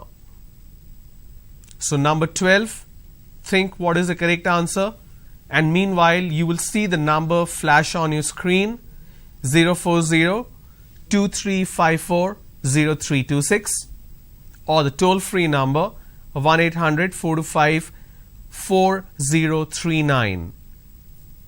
If you have any questions about the portions that's been completed so far, which is pronunciation and a little aspects of grammar, if you have any questions, please call and ask your question. I will provide you the answer. Alright. So let's continue with number 12. They arrived while we were having dinner. So A is the correct answer. Number 13. They have sold dash car which they won in a lottery. They have sold dash car which they won in a lottery. T-H-E-R-E there, T-H-E-I-R there. This is fairly easy. I just spoke about difference between preposition and possession noun or pronoun. But here it's a trick question. The correct answer is C. In this case, they have won the car in the lottery. So denotively speaking, C is the correct answer. They have sold the car which they won in a lottery. Number 14. I dash worked for this company since 1998. I worked, I am working, I work, I have worked. Now, to answer this question, we need to understand something fundamental. Now, let me explain. This is one mistake where a lot of us get confused or make a mistake. From versus since. Okay, this is a preposition in terms of time. If I am using from,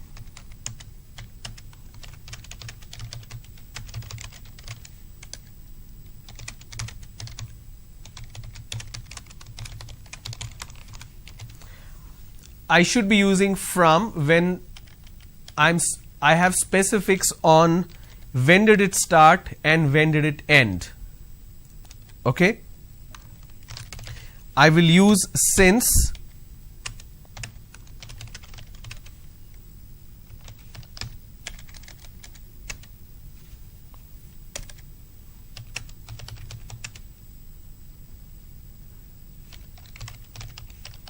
when the stated time continues. What do I mean by this?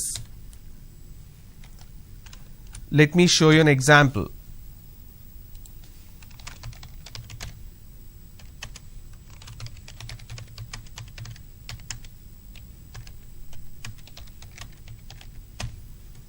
I lived in Bangalore from 2004 till 2006, which means it has ended. So I can use the word from.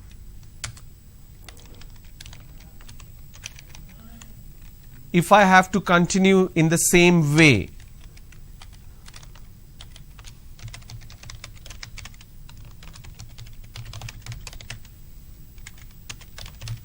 I am living in Hyderabad since 10 years, which means I am still living there, which means the time is still continuing. Okay? So question number 14, when you look at it, I dash for this company since 1998, which means I am still working there. So the correct answer is B. I am working for this company since 98. Number 15. She dashed me to help her develop an IT training program. She has asked. She have asked. Can I use have? I just spoke about subject-verb agreement, right? I can't use have because she is a singular form. She has asked me to help her to develop an IT training program. So option A. So verb types, verb is action. It signals an action, an occurrence or a state of being, whether mental, physical or mechanical. Verb always expresses activity, right? Anything in terms of action. Verbs in English have 4 basic parts. Now pay attention. The base form, the ing form, which is a continuous form, the past tense form, the past participle. Now something that you need to remember, we have studied all this in our school, right? We went through basic grammar in our school days, but we don't really remember the rules, but we only remember the usage. Look at it this way. There is something that has already happened, which is past. There is something which is present, a perfect present or continuous form. For example, I am talking, which means it's going on right now. Or I will talk tomorrow, that's a future tense. I spoke yesterday, and that is past tense. Any action that we are talking about, that action has to be relative to a time. Has it happened? Is it happening now, or will it happen in the future? Okay, so keep that in mind in terms of these aspects. A verb has to be in sync with tense. Let's look at some examples. The lines are still open, so please do call. It starts with an expression, hi, I dash you in a long time. How have you been? I was seen, I saw, I haven't seen, I hadn't seen. So think and answer what is the correct answer for question number 1.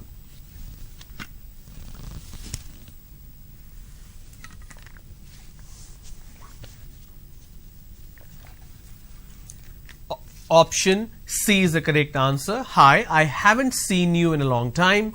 How have you been? Number 2, yesterday I dashed to see my grandparents. Yesterday is a past tense, so I need to use an option which is past. Yesterday I have gone. Yesterday I gone. No. Yesterday I went to see my grandparents. Number 3, some people say that it is better to dash for today. Better to, this is a proverb, right? It's a saying. Better to is living, better to living, better to lives, better to live. It's better to live for today. Have you ever dashed to Canada? Now, have you ever basically means it's a past tense. Have you ever been to Canada? Being is a state. Been means if there was an action involved there. Albert doesn't like dash on weekends. Albert doesn't like working. Albert doesn't like to work. Albert doesn't like work. Now, doesn't like work doesn't make sense. So our answer 1 and 2 are correct. So option D is perfect. He occasionally is a headache in the morning. He occasionally should be a headache in the morning. He occasionally might be, could be. Now this is in terms of an adjective. So all of the above are correct. So we have various such questions. You can look up simple tests online as well. You will find tons of questions. The best way to learn is to test yourself and find what is the correct answer. We cannot learn grammar in terms of rules anymore. We already learned it, but we don't remember because we don't use it. So if you remember it in terms of usage, if you keep practicing, if you keep testing yourself, that will help you remember for a long time. So grammar is something which is extensive, but you need to put yourself in use. I cannot teach you in a classroom environment. Even when the lines are open, nobody is actually calling and asking questions. So I don't know what seems to be wrong there. So in the next session, that is on Monday, I'll move on to verbal ability, where we will look at certain instances, how to solve certain questions and certain situations. If you have questions, please post your questions on the YouTube channel. I'll take a look and provide you the answer. And thanks for tuning in. Make the best use of your day. Thank you so much.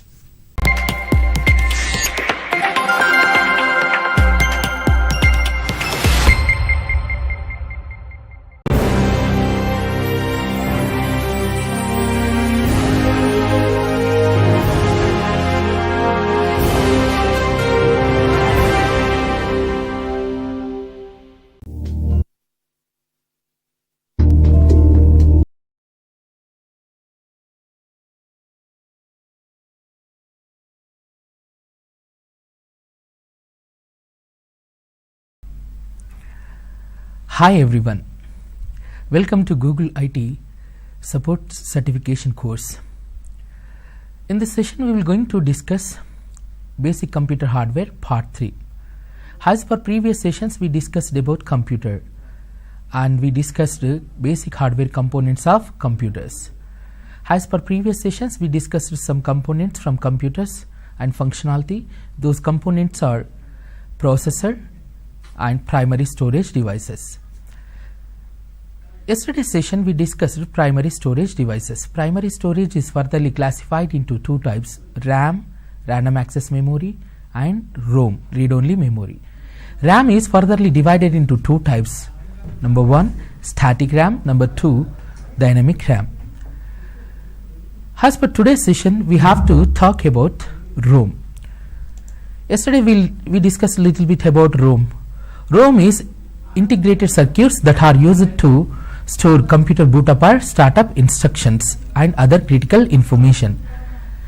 Current generation computers such as laptops or desktops, we are using one type of ROM. That ROM is EEPROM, electrically erasable programmable read-only memory. This is yesterday's session. Earlier we discussed ROM is collection of many circuits which are used to store computer boot up or startup instructions. To store computer boot up or startup instructions and other critical information. Right. What was that critical information? Critical information is nothing but computer complementary document, is known as a BIOS. Let's see the roles and responsibilities of BIOS. Look at screen. BIOS. BIOS stands for Basic Input Output System.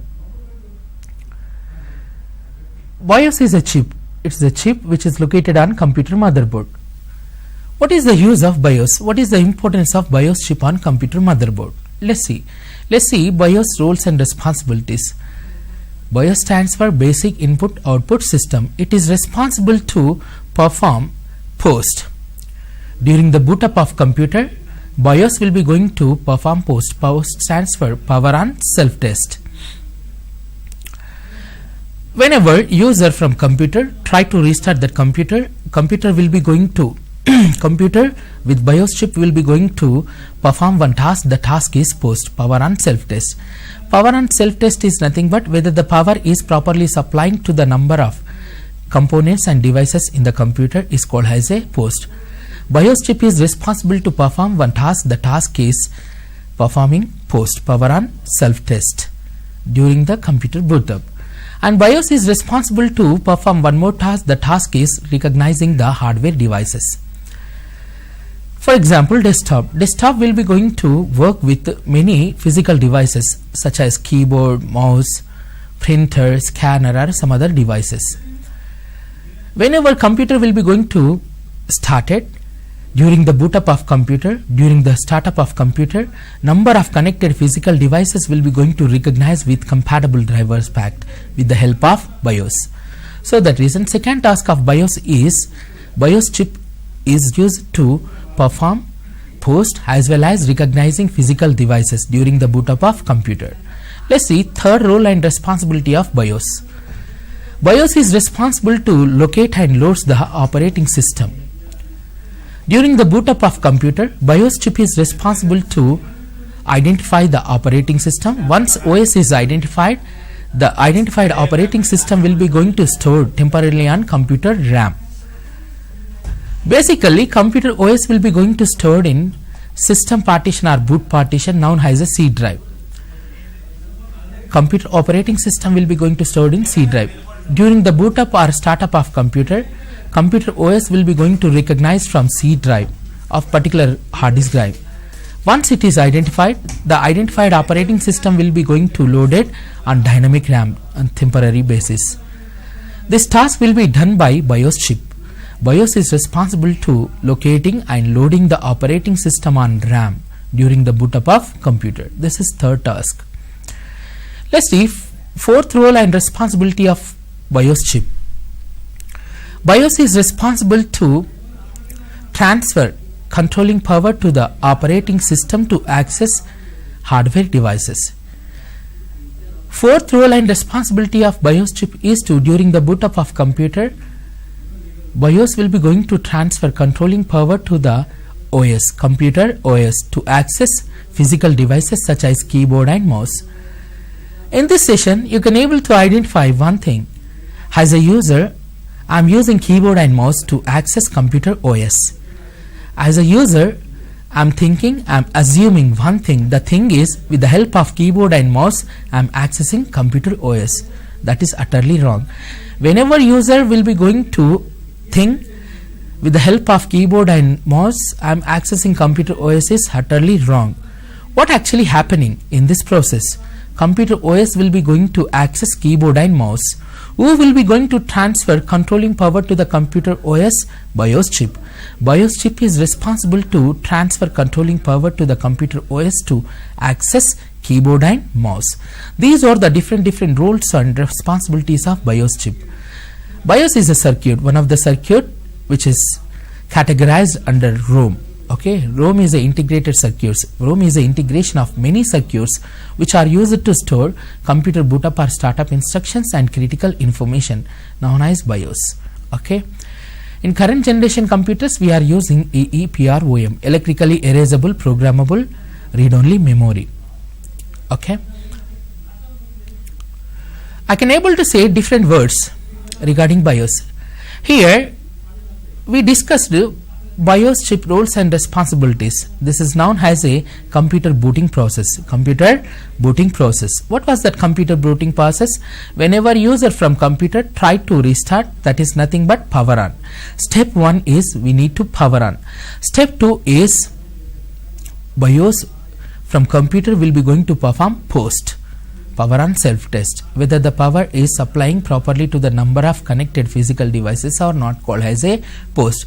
Coming to step 2, step 2 is nothing but recognizing boot device. Boot device is nothing but hard disk drive. C drive of particular HDD on computer is generally called as a recognizing hardware device or as boot device. Step 4,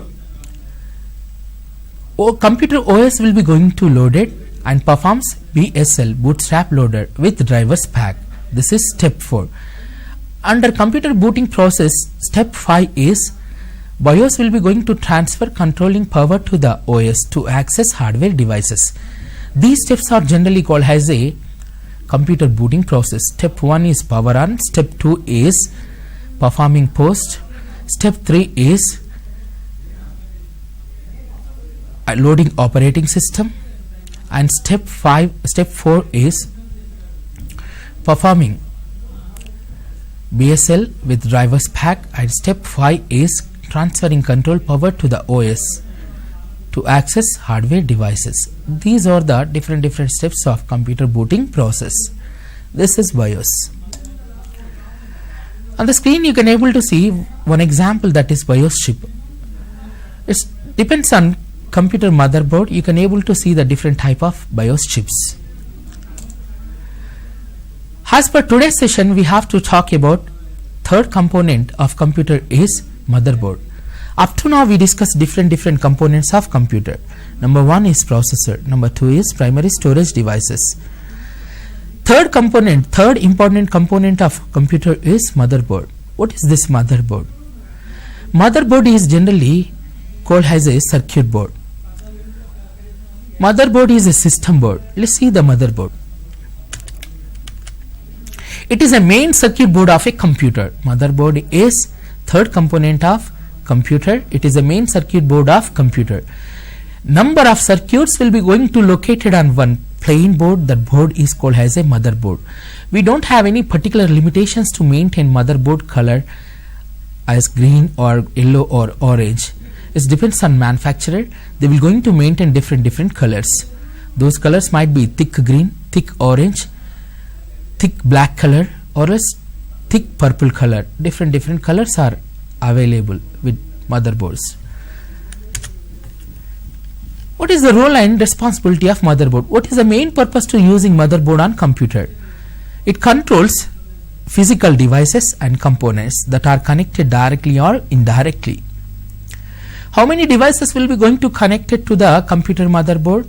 CPU, RAM, hard disk drive, different devices and physical components will be going to connect it to motherboard directly or indirectly. Let's see some components or physical devices which are connected directly or indirectly to the computer motherboard. Number 1, CPU. CPU is directly connected to the motherboard. Without using any cable, central processing unit such as processor chip will be going to connect it to the motherboard directly. Second component of motherboard is RAM. RAM is directly connected to the motherboard. Without using cables, it will be going to directly install on computer motherboard. Third component is hard disk drive. Hard disk drive is indirectly connected to the motherboard with the help of cable.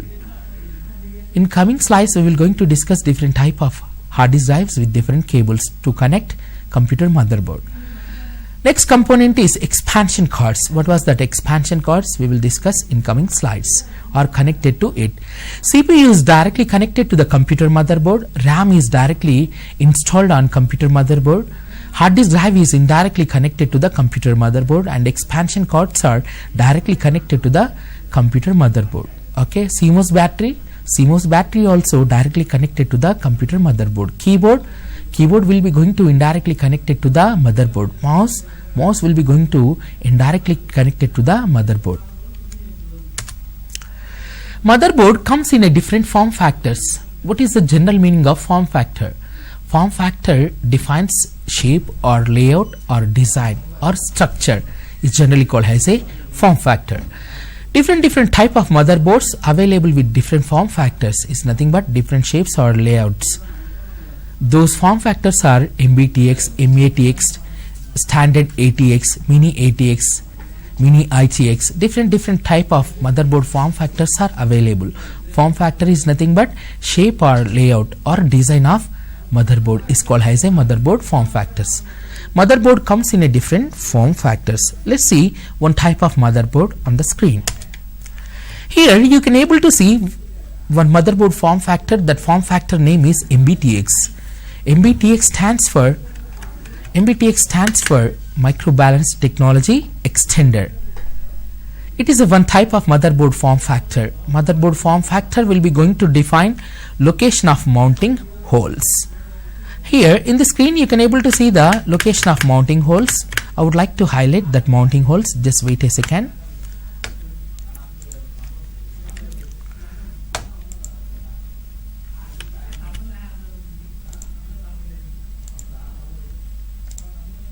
Just wait a minute. I would like to highlight the mounting points, location on computer motherboard.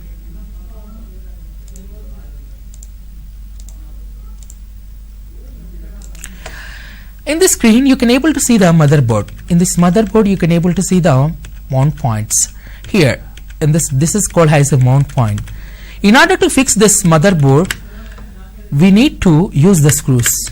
We need to fix this motherboard back panel of CPU box with the help of this holes. So that reason this holes is generally called as a mounting holes. Motherboard form factor is nothing but location of mounting holes, dimensions of RAM slots.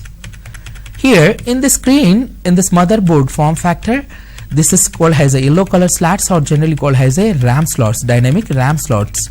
We need to fix or install physical component. That component is dynamic RAM on this yellow color slat. The dimension of this RAM slot is what landscape, right? And here you can able to see the expansion slots. These expansion slots are generally used to expand adapter cards. And location of SATA interfaces, location of chipset is generally called as a motherboard form factor. Motherboard form factor will be going to define location of mounting holes, dimensions of RAM and expansion slots, location of chipset is nothing but north bridge and south bridge, and location of processor. This information is generally called as a motherboard form factor. What you understood? Motherboard form factor defines structure or shape or layout of motherboard. Here in the screen you can able to see the MBTX motherboard. In this MBTX motherboard is commonly used in desktops. Okay, in this desktop motherboard you can able to identify only one processor, that is this one. Here in this location, processor. How many RAM slots are there? 2 slots are there, RAM slots. Generally these two type RAM slots are called as a DIMM, dual inline memory modules RAM slots. DIMM RAM slots, 2 slots. The combination of combination of 2 dynamic RAM slots are generally called as a DIMM RAM slots. In the normal desktop motherboard you can able to see number of processors are only 1. Number of dynamic RAMs are only 2. Just compare normal computer motherboard with server motherboard. In this session, my intention is to differentiating normal computer hardware platform with server hardware platform. So that reason, just look at focus on one more type of motherboard. The type of processor motherboard is generally used in servers. This is server motherboard. Earlier, we verified desktop motherboard, the motherboard which contains only one processor, 2 dynamic RAM slots. But coming to server motherboard, here you can able to identify number of processors. Number of processors will be going to hosted on server motherboard. How many processors are there? Number 1, number 2, number 3, number 4. The server motherboard is specially designed to host maximum number of processors. Those processors are 4 processors. Here in this location you can able to identify dynamic RAMs. Dynamic RAM slots are there. Many dynamic RAM slots are presented in the server motherboard. Total number of dynamic RAM slots are approximately 32. Just previous slide we discussed desktop motherboard. Over there, how many dynamic RAM slots are there? Only 2. But coming to here on the screen, server motherboard, you can able to see more number of dynamic RAM slots, 32. So that reason, one of the noticeable difference between computer and server is configuration. Servers are generally called as a high-end configuration computers. Configuration in terms of number of processors, configuration in terms of dynamic RAM slots, configuration in terms of FSB speed, configuration in terms of many physical hard disk drives with a huge amount of storage capacity. In normal computers, we can able to connect 1 or 2 hard disk drives, but coming to server hardware platform is specially designed to connect 2 or more number of physical hard disk drives. So that reason, you can able to expect huge amount of configuration from servers. Configuration in terms of RAM, such as 1 terabyte, 2 terabyte, 3 or maximum 4 GB, 4 terabytes. Number of processors from server hardware platform is more than 2. Storage capacity from many hard disk drives are available on server's hardware platform. This is the main difference between computer and server motherboard. On the screen you can able to identify one more type of motherboard. That motherboard is specially designed to host 2 processors only, and around 8 or 12 RAM slots are there. This is one more type of server motherboard. Let's see the components of motherboard. In third component of computer is motherboard. Under that motherboard you can able to see the different subcomponents of motherboard. Let's see what are those components of motherboard. Look at screen everybody. First component is processor, slot type and socket type. What is this component? The computer motherboard specially designed to host processor. The processor type is slot or socket type. What is the slot and socket type? Currently we are not using slot type processors. How we are fixing dynamic RAMs on designated slots on motherboard, computer motherboard? In the same way, we need to install processor on designated processor slot of particular computer motherboard. Currently we are not using slot type processors. We were used slot type processors. Those processor types are Pentium 1 and Pentium 2. Some of the models are available. Those models are slot type processors from Pentium 3. From Pentium 3 or Pentium 4 onwards, we are using one special type of processor on computer motherboard. That processor is socket type. Pentium 3 onwards, all type of processors are socket type processors. Okay.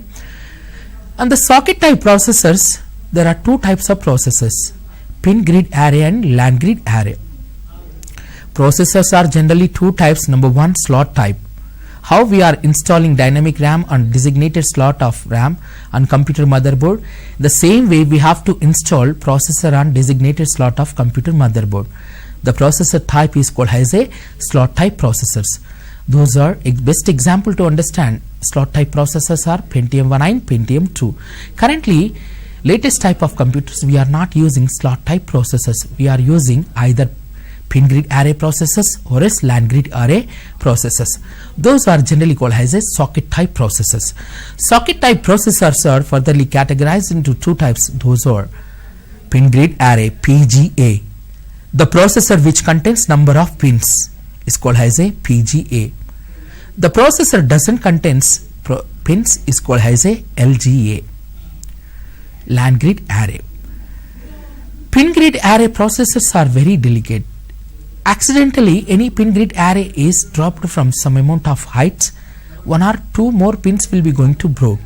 If it is broken, any pin has broken from pin grid array processors, we can't use that processor normally.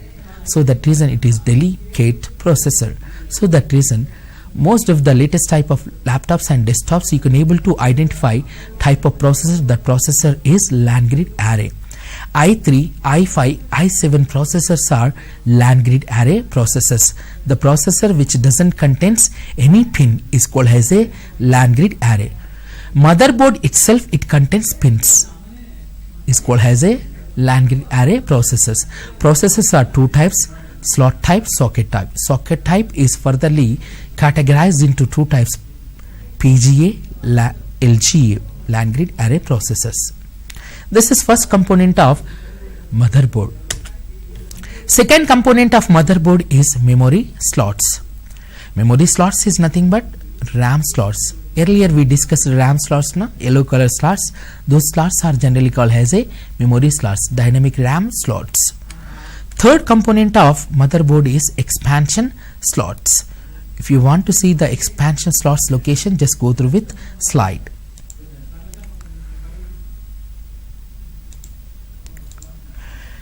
In the screen you can able to see expansion slots location. This is processor location, whether it is pin grid array or LAN grid array. I can able to say the type of processor which can be installed in this motherboard is only socket type. This is not a slot type. It is the latest type processor, that is socket type processor, especially under that pin grid array processor it is. Here the RAM slots location it is yellow color slots. Third component of motherboard is expansion slots. Here you can able to see the white color slots and blue color slot. This white color slot is generally called as a PCI, peripheral component interconnect. Blue color slot is generally called as a PCI Express, peripheral component interconnect express. These expansion slots or else reserve slots are used to extend video adapter, or else in order to extend graphic processor we have to use this expansion slots, or else this PCI or PCI Express slots are used to maintain two or more number of network interfaces. What was that network interfaces? Those are generally called as a Ethernet cards or LAN cards. How to check it out? How to check this computer LAN card or Ethernet card? I would like to check my computer number of available Ethernet cards. Just go to control panel. In the control panel here you can able to identify network kind, internet. Click on network kind, internet. After that you can able to see one more option called as a network kind sharing. Click on network kind sharing. Over there you can able to see the one option called as a change adapter settings. Click on change adapter settings. Here you can able to see the LAN card or Ethernet card. Something is went wrong in my computer, so that reason here it is not showing any Ethernet card or LAN card. I need to uninstall existed network adapter and restart this computer. That time I can able to get the Ethernet card over here. That Ethernet card is generally used to assign IP address to the computer. In the computer screen you can able to see the PCI or PCI Express. These slots are generally used to maintain two or more number of Ethernet cards on computer. By default Ethernet card location is this one. Can you able to see the screen? On the slide, on this motherboard slide you can able to see the one component location. That location is RJ45 location. This is called as a LAN card. LAN card location. This is D for LAN card or Ethernet card location. In order to maintain 2 or more number of Ethernet cards or LAN cards in your computer, you need to purchase one physical device. The device is called as a NIC card. If the NIC card is PCI or PCI Express type, you have to use the slots. Those slots are called as a expansion or reserve slots. Moreover, these expansion reserve slots are used to extend graphic card in your computer. Next component of motherboard. Fourth component of motherboard is input-output ports. In the next slide, we have to discuss input-output ports of computer. Okay. Let's see one more component of computer motherboard, that is called as a chipset. There are 2 types of chipsets are there. Number 1, north bridge. Number 2, south bridge. In the next slides, we have to discuss input-output ports and chipsets. IDE or SATA connectors. What is the location of input-output ports, chipsets and IDE or SATA connectors on motherboard? Let's see.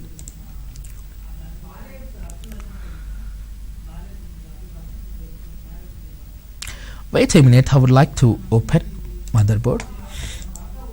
In this motherboard, you can able to see the locations of input-output ports. On the top of this motherboard, here you can able to see the input-output ports. Input-output ports are generally called as a VGA ports, or as DVI interface, or else RJ45 interface, that is nothing but Ethernet card location, or else USB ports, PS/2 ports. These are generally called as a input-output ports. The location of input-output ports on motherboard is top location. Next component is chipset. There are 2 types of chipsets can be used in computer motherboard. Number 1 type of chipset is north bridge. Here you can able to see the gigabyte name chip. That chip is generally called as a north bridge. How to identify whether it is north bridge or south bridge? The chip which is located near to the processor is called as a north bridge. This north bridge is responsible to manage and control high-speed devices such as processor and RAM. Computer processor and RAM will be going to managed and controlled by north bridge. That is first chipset of computer motherboard is north bridge. Always north bridge will be going to located near to the processor. Okay. One more chipset on motherboard is south bridge. Look at screen everybody. This is south bridge. The chip which is located near to the RAM slots or expansion slots is called as a south bridge. The south bridge is generally used to manage and control input-output devices. If I would like to connect keyboard and mouse, those keyboard and mouse or printer or scanner with the help of input-output ports, those devices will be managed and controlled by south bridge. Moreover, south bridge is responsible to manage and control expansion or reserve slots. Coming to this first chip is north bridge. North bridge is responsible to maintain graphic processor. Graphic processor location is north bridge. That is first chipset. So that reason this north bridge is generally called as a GMCH, graphic memory control hub. One more chipset is south bridge. South bridge is generally called as a IOCH, input output control hub. The south bridge is responsible to manage and control input output devices or expansion slots. So that reason it is called as a IOCH, input output control hub. These are the 2 chipsets which can be used in computer motherboard. One more component of motherboard is SATA or IDE connectors. On the screen you can able to see yellow color interfaces. This interface is, I am highlighting that interface on the screen. Look at screen everybody. Yellow color interfaces are there. These are generally called as a SATA connectors. The SATA connectors are used to connect hard disk drive. One type of hard disk drive, the type of hard disk drive is SATA hard disk drive. If you are using old type hard disk drive in your computer motherboard, that old type of hard disk drive is IDE hard disk drive. To connect that IDE hard disk drive to the computer, we have to use one more interface, one more connector on computer motherboard. The connector location is, look at screen everybody, this is white color interface. The number of pins from this interface is 20R 24 pin connector. This is 20R 24 pin connector is generally used to connect SMPS to the motherboard. Above the this 20R 24 pin connector, you can able to see the red color interface. This interface is generally called as a red color interface is generally called as a IDE connector. In order to connect IDE type hard disk drive to the computer motherboard, we have to use IDE connector. This is SATA connectors, this is IDE connectors. These are the different components of motherboard. Up to now we discussed IDE. Next component of motherboard is CMOS battery. Another component of motherboard is power supply connector. One more is heat sinks. Last one is front panel connectors.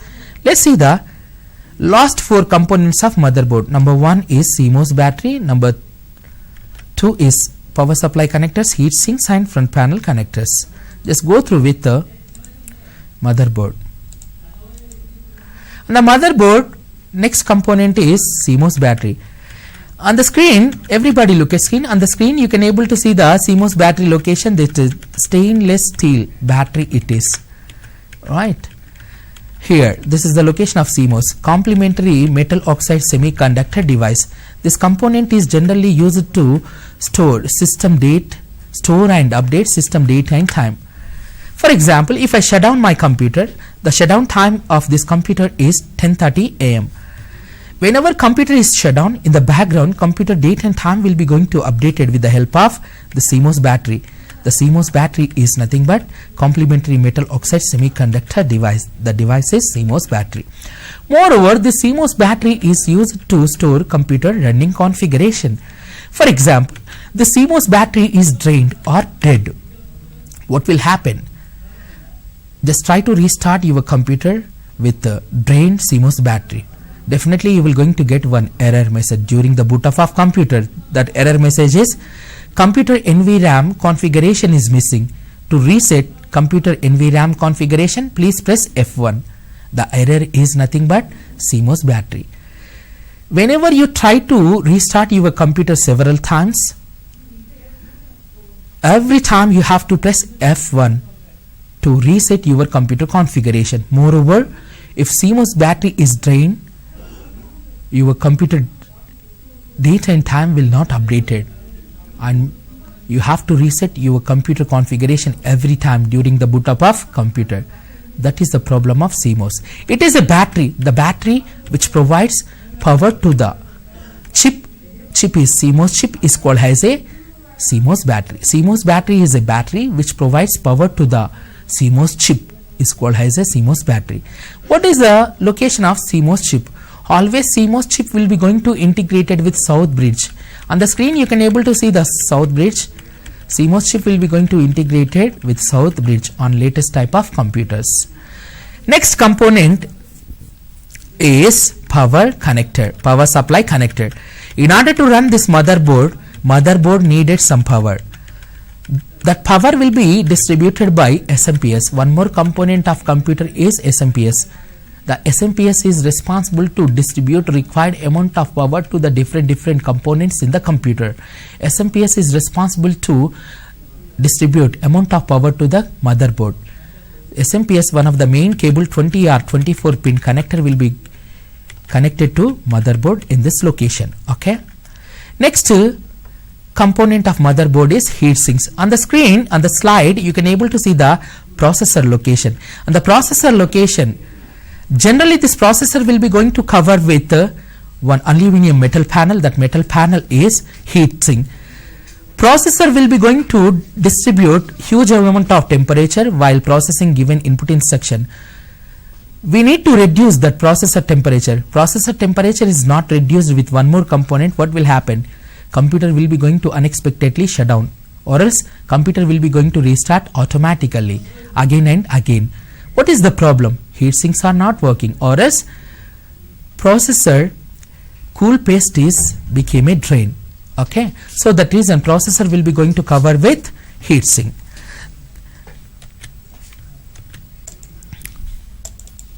As per today's session, we discussed different components of motherboard, power supply connectors, heat sinks and front panel connectors. From tomorrow's session, we will going to discuss last component, front panel connectors and IO ports. I hope you guys are understood this session. I hope you guys are understood very well this session. See you tomorrow. Thank you for watching this session. Have a great day. Bye. See you.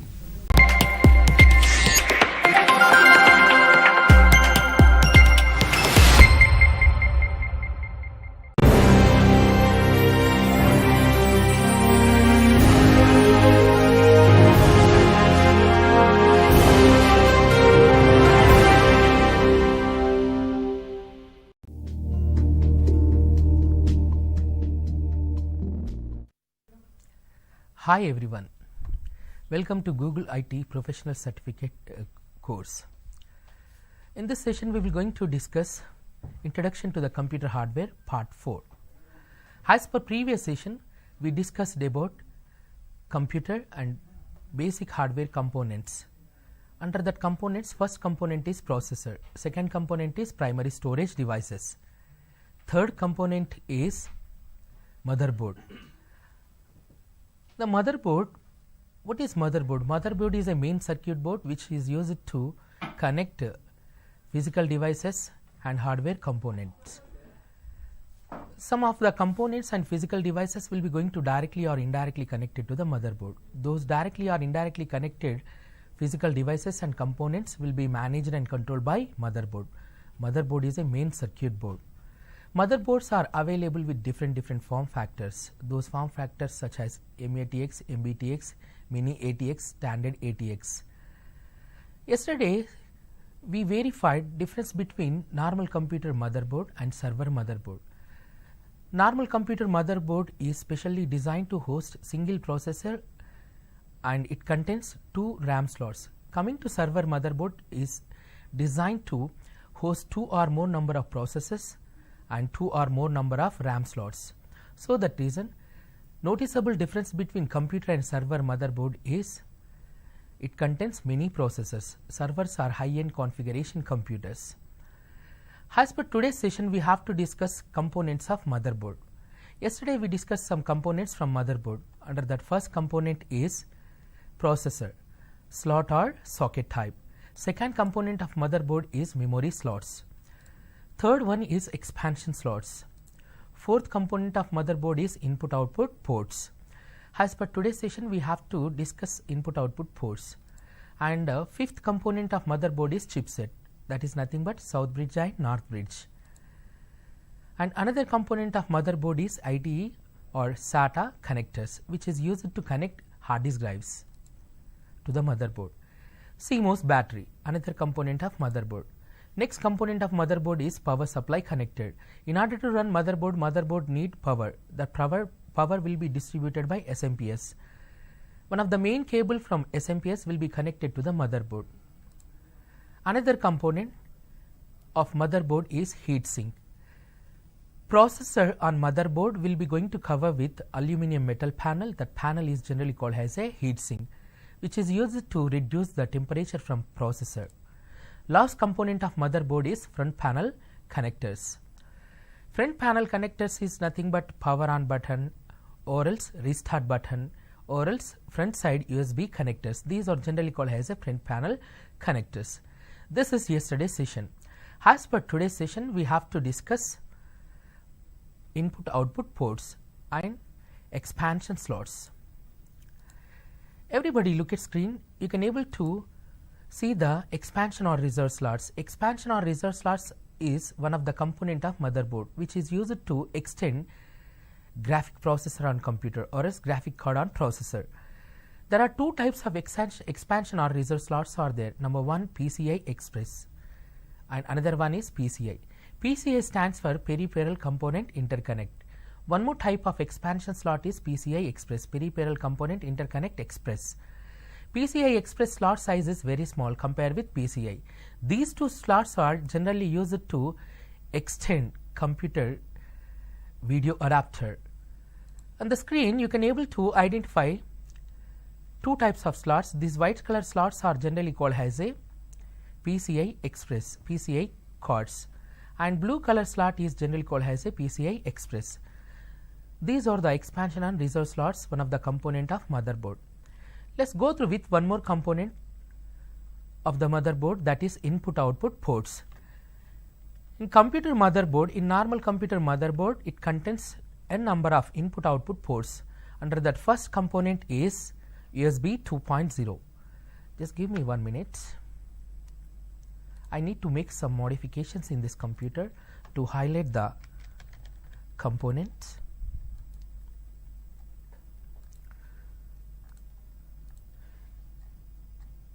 Thank you for your great patience. Look at screen. Here on the screen you can able to identify one port, one interface of motherboard, that is input output port USB 2.0. USB stands for Universal Serial Bus. One more port is there, USB 2.0. Under USB 2.0 you can able to identify violet and blue color combination port. It is 6-pin D connector. That D connector is generally called as a PS by 2. This PS by 2 connector is generally used to connect old type keyboard and mouses. One more interface, one more input output port from motherboard is VGA. VGA stands for Video Graphic Array. It is 15DE connector which is used to connect computer monitor. One more interface is available on computer motherboard, that is input output port. That port is DVI. DVI stands for Digital Visual Interface. This DVI port is generally used to connect video sources such as projectors or else some other video sources. On the screen you can able to identify one more input output port. That port is optical S by P. Optical S by P, DIF stands for Optical Sony by Philips Digital Interconnect Format. This port is generally used to connect special type audio devices to the computer. One more interface from computer motherboard is HDMI. HDMI stands for High Definition Multimedia Interface. It is used to connect computer monitor, projector or else smart TVs or else digital TVs. One more port or input output interface from computer motherboard is display port. This display port is generally used to connect special type of video sources. This is became outdated. On the screen you can able to see the USB 2.0, two ports are there. Under that USB 2.0 ports you can able to see one more type of port. That port is 1394A. A stands for Apple. This 1394A interface is used to transfer data. It will be going to act as a serial interface. Apple has invented this interface in 1990s. Currently it has become outdated. One more port is eSATA. This interface is generally used to external hard disk drives. One of the important port, input output port of computer motherboard is RJ45. On the screen you can able to see the RJ45 interface. This interface is generally used to connect computer to the network. Network might be private or public network. Private is nothing but within the LAN. In order to connect your computer to the existed LAN, we need to use this interface. That interface is called as a RJ45. Or else to provide internet access to the computers, we have to use this interface. That interface is RJ45 with a wide connection, that is nothing but guided media. One more interface is USB 3.0. On the screen you can able to see the USB 2.0 ports and USB 3.0 ports. What is the main difference between USB 2.0 ports and USB 3.0? The main difference between USB 2.0 and 3.0 is data transmission speed. If you have USB 3.0 pen drive, just connect to your laptop or desktop. Especially you need to connect USB 3.0 pen drive to the USB 3.0 port on your computer. That time you can able to experience with the data transmission speed. That is the main difference between USB 2.0 and 3.0. On input output ports, here you can able to see the audio jack and some other interfaces. These are generally used to connect mic or audio interfaces. These are input output ports of computer. On the screen you can able to see the chipsets. There are two types of chipsets are there. Number one is North Bridge, number two is South Bridge. Earlier we discussed one of the important component of motherboard is chipset. There are two types of chipsets are available on computer motherboard, in server as well as normal computer. In normal computer motherboard you can able to see the two chipset that is called as a North Bridge. Another one is South Bridge. North Bridge is always located near to the processor. It is responsible to control or manage high speed devices like processor or RAM. This North Bridge is generally called as a graphic memory control hub. Why? Because this North Bridge chipset which contains graphic processor. So that reason it is addressed with GMCH, graphic memory control hub. One more chip is South Bridge. South Bridge always located near to the expansion or RAM slots. The main purpose to using South Bridge on computer motherboard is to manage and control low speed devices such as input output devices or else expansion or reserve slots. For example, if I connected USB pen drive to my computer, that connected USB pen drive will be going to managed and controlled by South Bridge. So that reason the South Bridge is called as a input output control hub, IO piece. On the screen you can able to identify North Bridge. It controls the processor and RAM, high speed devices. It placed near to the processor. It also contains graphic processor. So that reason it is called as a graphic memory control hub, GMCH. One more chipset on motherboard, South Bridge. It controls low speed devices like input output ports devices and slots, expansion or reserve slots. It placed near to the slots. Which slots? Expansion or RAM slots. It is also called as a IOCH, input output control hub. These are the two types of chipsets which are available on computer motherboard. One more component of motherboard is CMOS battery. CMOS stands for complementary metal oxide semiconductor device. It is a battery which is used to provide power to the CMOS chip to store and update computer data in time, and also it will be going to update the computer running configuration. In your computer, CMOS battery is drained. If CMOS battery is drained in your computer, what will happen? The result in, if you try to restart your computer with drained CMOS battery, computer boot up process will be going to stuck in one page. That page is the second screen.